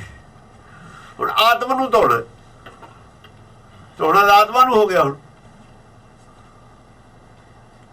ਕਾਇਆ ਹੁਣ ਆਤਮਾ ਬਣ ਗਈ, ਆਤਮਾ ਕਾਇਆ ਹੀ ਹੈ। ਪ੍ਰਾਣ ਚਲੇ ਤਬ ਰੋਈ ਕਾਇਆ, ਜਦ ਪ੍ਰਾਣ ਸਾਹ ਮੁੱਕ ਜਾਂਦੇ ਨੇ ਫਿਰ ਪਛਤਾਉਂਦਾ, ਫਿਰ ਹੁੰਦਾ ਹੈ। ਰੋਣਾ ਸਰੀਰ ਨੇ ਥੋੜੀ ਰੋਣਾ, ਰੋਣਾ ਤਾਂ ਅੰਦਰਲੇ ਨੇ। ਜਦ ਕਹਿੰਦਾ ਪ੍ਰਾਣ ਚੱਲੇ ਤਬ ਰੋਈ ਕਾਇਆ, ਉਹ ਬੰਦੇ ਨੂੰ ਗਿਆਨ ਹੈ ਵੀ ਕਾਇਆ ਨੇ ਰੋਣਾ, ਮਾਇਆ ਨੇ ਕੀ ਰੋਣਾ, ਇਹਦੇ ਤਾਂ ਇੰਜੂ ਆਉਂਦੇ ਹੀ ਨਹੀਂ, ਉਹਦੇ ਇੰਜੂ ਆਉਂਦੇ ਨੇ। ਫਿਰ ਉਦੋਂ ਰੋਇਆ ਕੌਣ? ਪ੍ਰਾਣ ਤਾਂ ਚਲੇ ਗਏ, ਕੌਣ ਰੋਇਆ? ਫਿਰ ਆਤਮਾ ਹੀ ਰੋਈ। ਪਛਤਾਇਆ ਕੌਣ? ਉਹੀ ਪਛਤਾਇਆ, ਉਹ ਕਾਇਆ। ਬਸ ਕਾਇਆ ਔਰ ਮਾਇਆ ਦਾ ਫਰਕ ਸਮਝਣ ਵਾਲੀ ਗੱਲ ਹੈ। ਹਾਂਜੀ, ਅਸ਼ਟਮੇ ਅਸ਼ਟ ਧਾਤ ਕੀ ਕਾਇਆ, ਅਸ਼ਟ ਧਾਤ ਕੀ ਕਾਇਆ। ਇਹ ਕਾਇਆ ਅਸ਼ਟ ਧਾਤ ਦੀ ਅੰਦਰਲੀ ਬਾਹਰਲੀ ਕਾਇਆ, ਬਾਹਰਲੀ ਜਿਹੜੀ ਮਾਇਆ ਸਰੀਰ ਹੈ, ਇਹ ਸੱਤ ਧਾਤੂਆਂ ਦਾ। ਇੱਥੇ ਵੀ ਅਰਥ ਬਦਲਤੇ ਜਾਂਦੇ ਨੇ ਪੰਡਤ। ਇਹਦੀਆਂ ਅੱਠ ਧਾਤਾਂ ਬਣਾ ਕੇ ਸਰੀਰ ਬਾਹਰਲਾ ਕਰਤਾ, ਇੱਥੇ ਆ ਕੇ ਅਰਥ ਬਦਲੇ ਉਹਨੇ ਨਰੋਤਮ ਨੇ। ਉਹਨੂੰ ਪਤਾ ਹੀ ਨਹੀਂ ਵੀ ਅਸ਼ਟ ਧਾਤ ਸਰੀਰ ਬਣਾਤਾ। ਅਸ਼ਟ ਧਾਤੂਆਂ ਦੀਆਂ ਮੂਰਤੀਆਂ ਬਣੀਆਂ ਹੋਈਆਂ ਨੇ।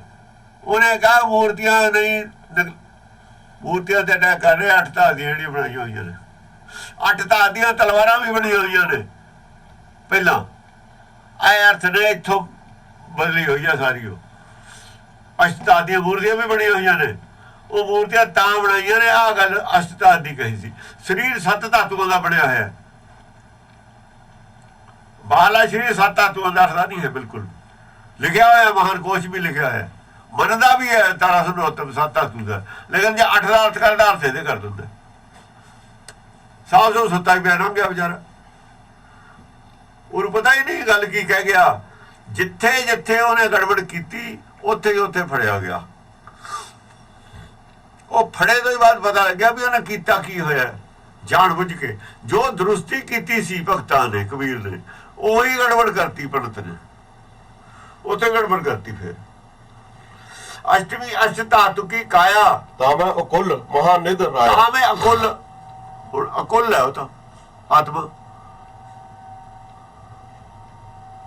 ਅਕੁਲ ਤਾਂ ਆਤਮਾ ਮਹਾਨਿਧ ਰਾਇਆ ਨਹੀਂ ਹੈ। ਮਹਾਨਿਧ ਰਾਇਆ, ਮਹਾਨਿਧ ਤੇ ਕਿਤੇ ਅਕੁਲ ਮਹਾਨਿਧ ਰਾਇਆ ਕੀ ਹੈ ਨਾਮ। ਜਿਹੜੀ ਵਿਵੇਕ ਬੁੱਧੀ ਹੈ ਆ ਵਿਵੇਕ ਹੈ ਨਾ, ਉਹ ਅਕੁਲ ਮਹਾਨਿਧ ਰਾਇਆ ਉਹਨੂੰ ਕਿਹਾ ਹੈ। ਮਹਾਨਿਧ ਰਾਇਆ ਦਾ ਵਿਵੇਕ ਹੈ। ਫਿਰ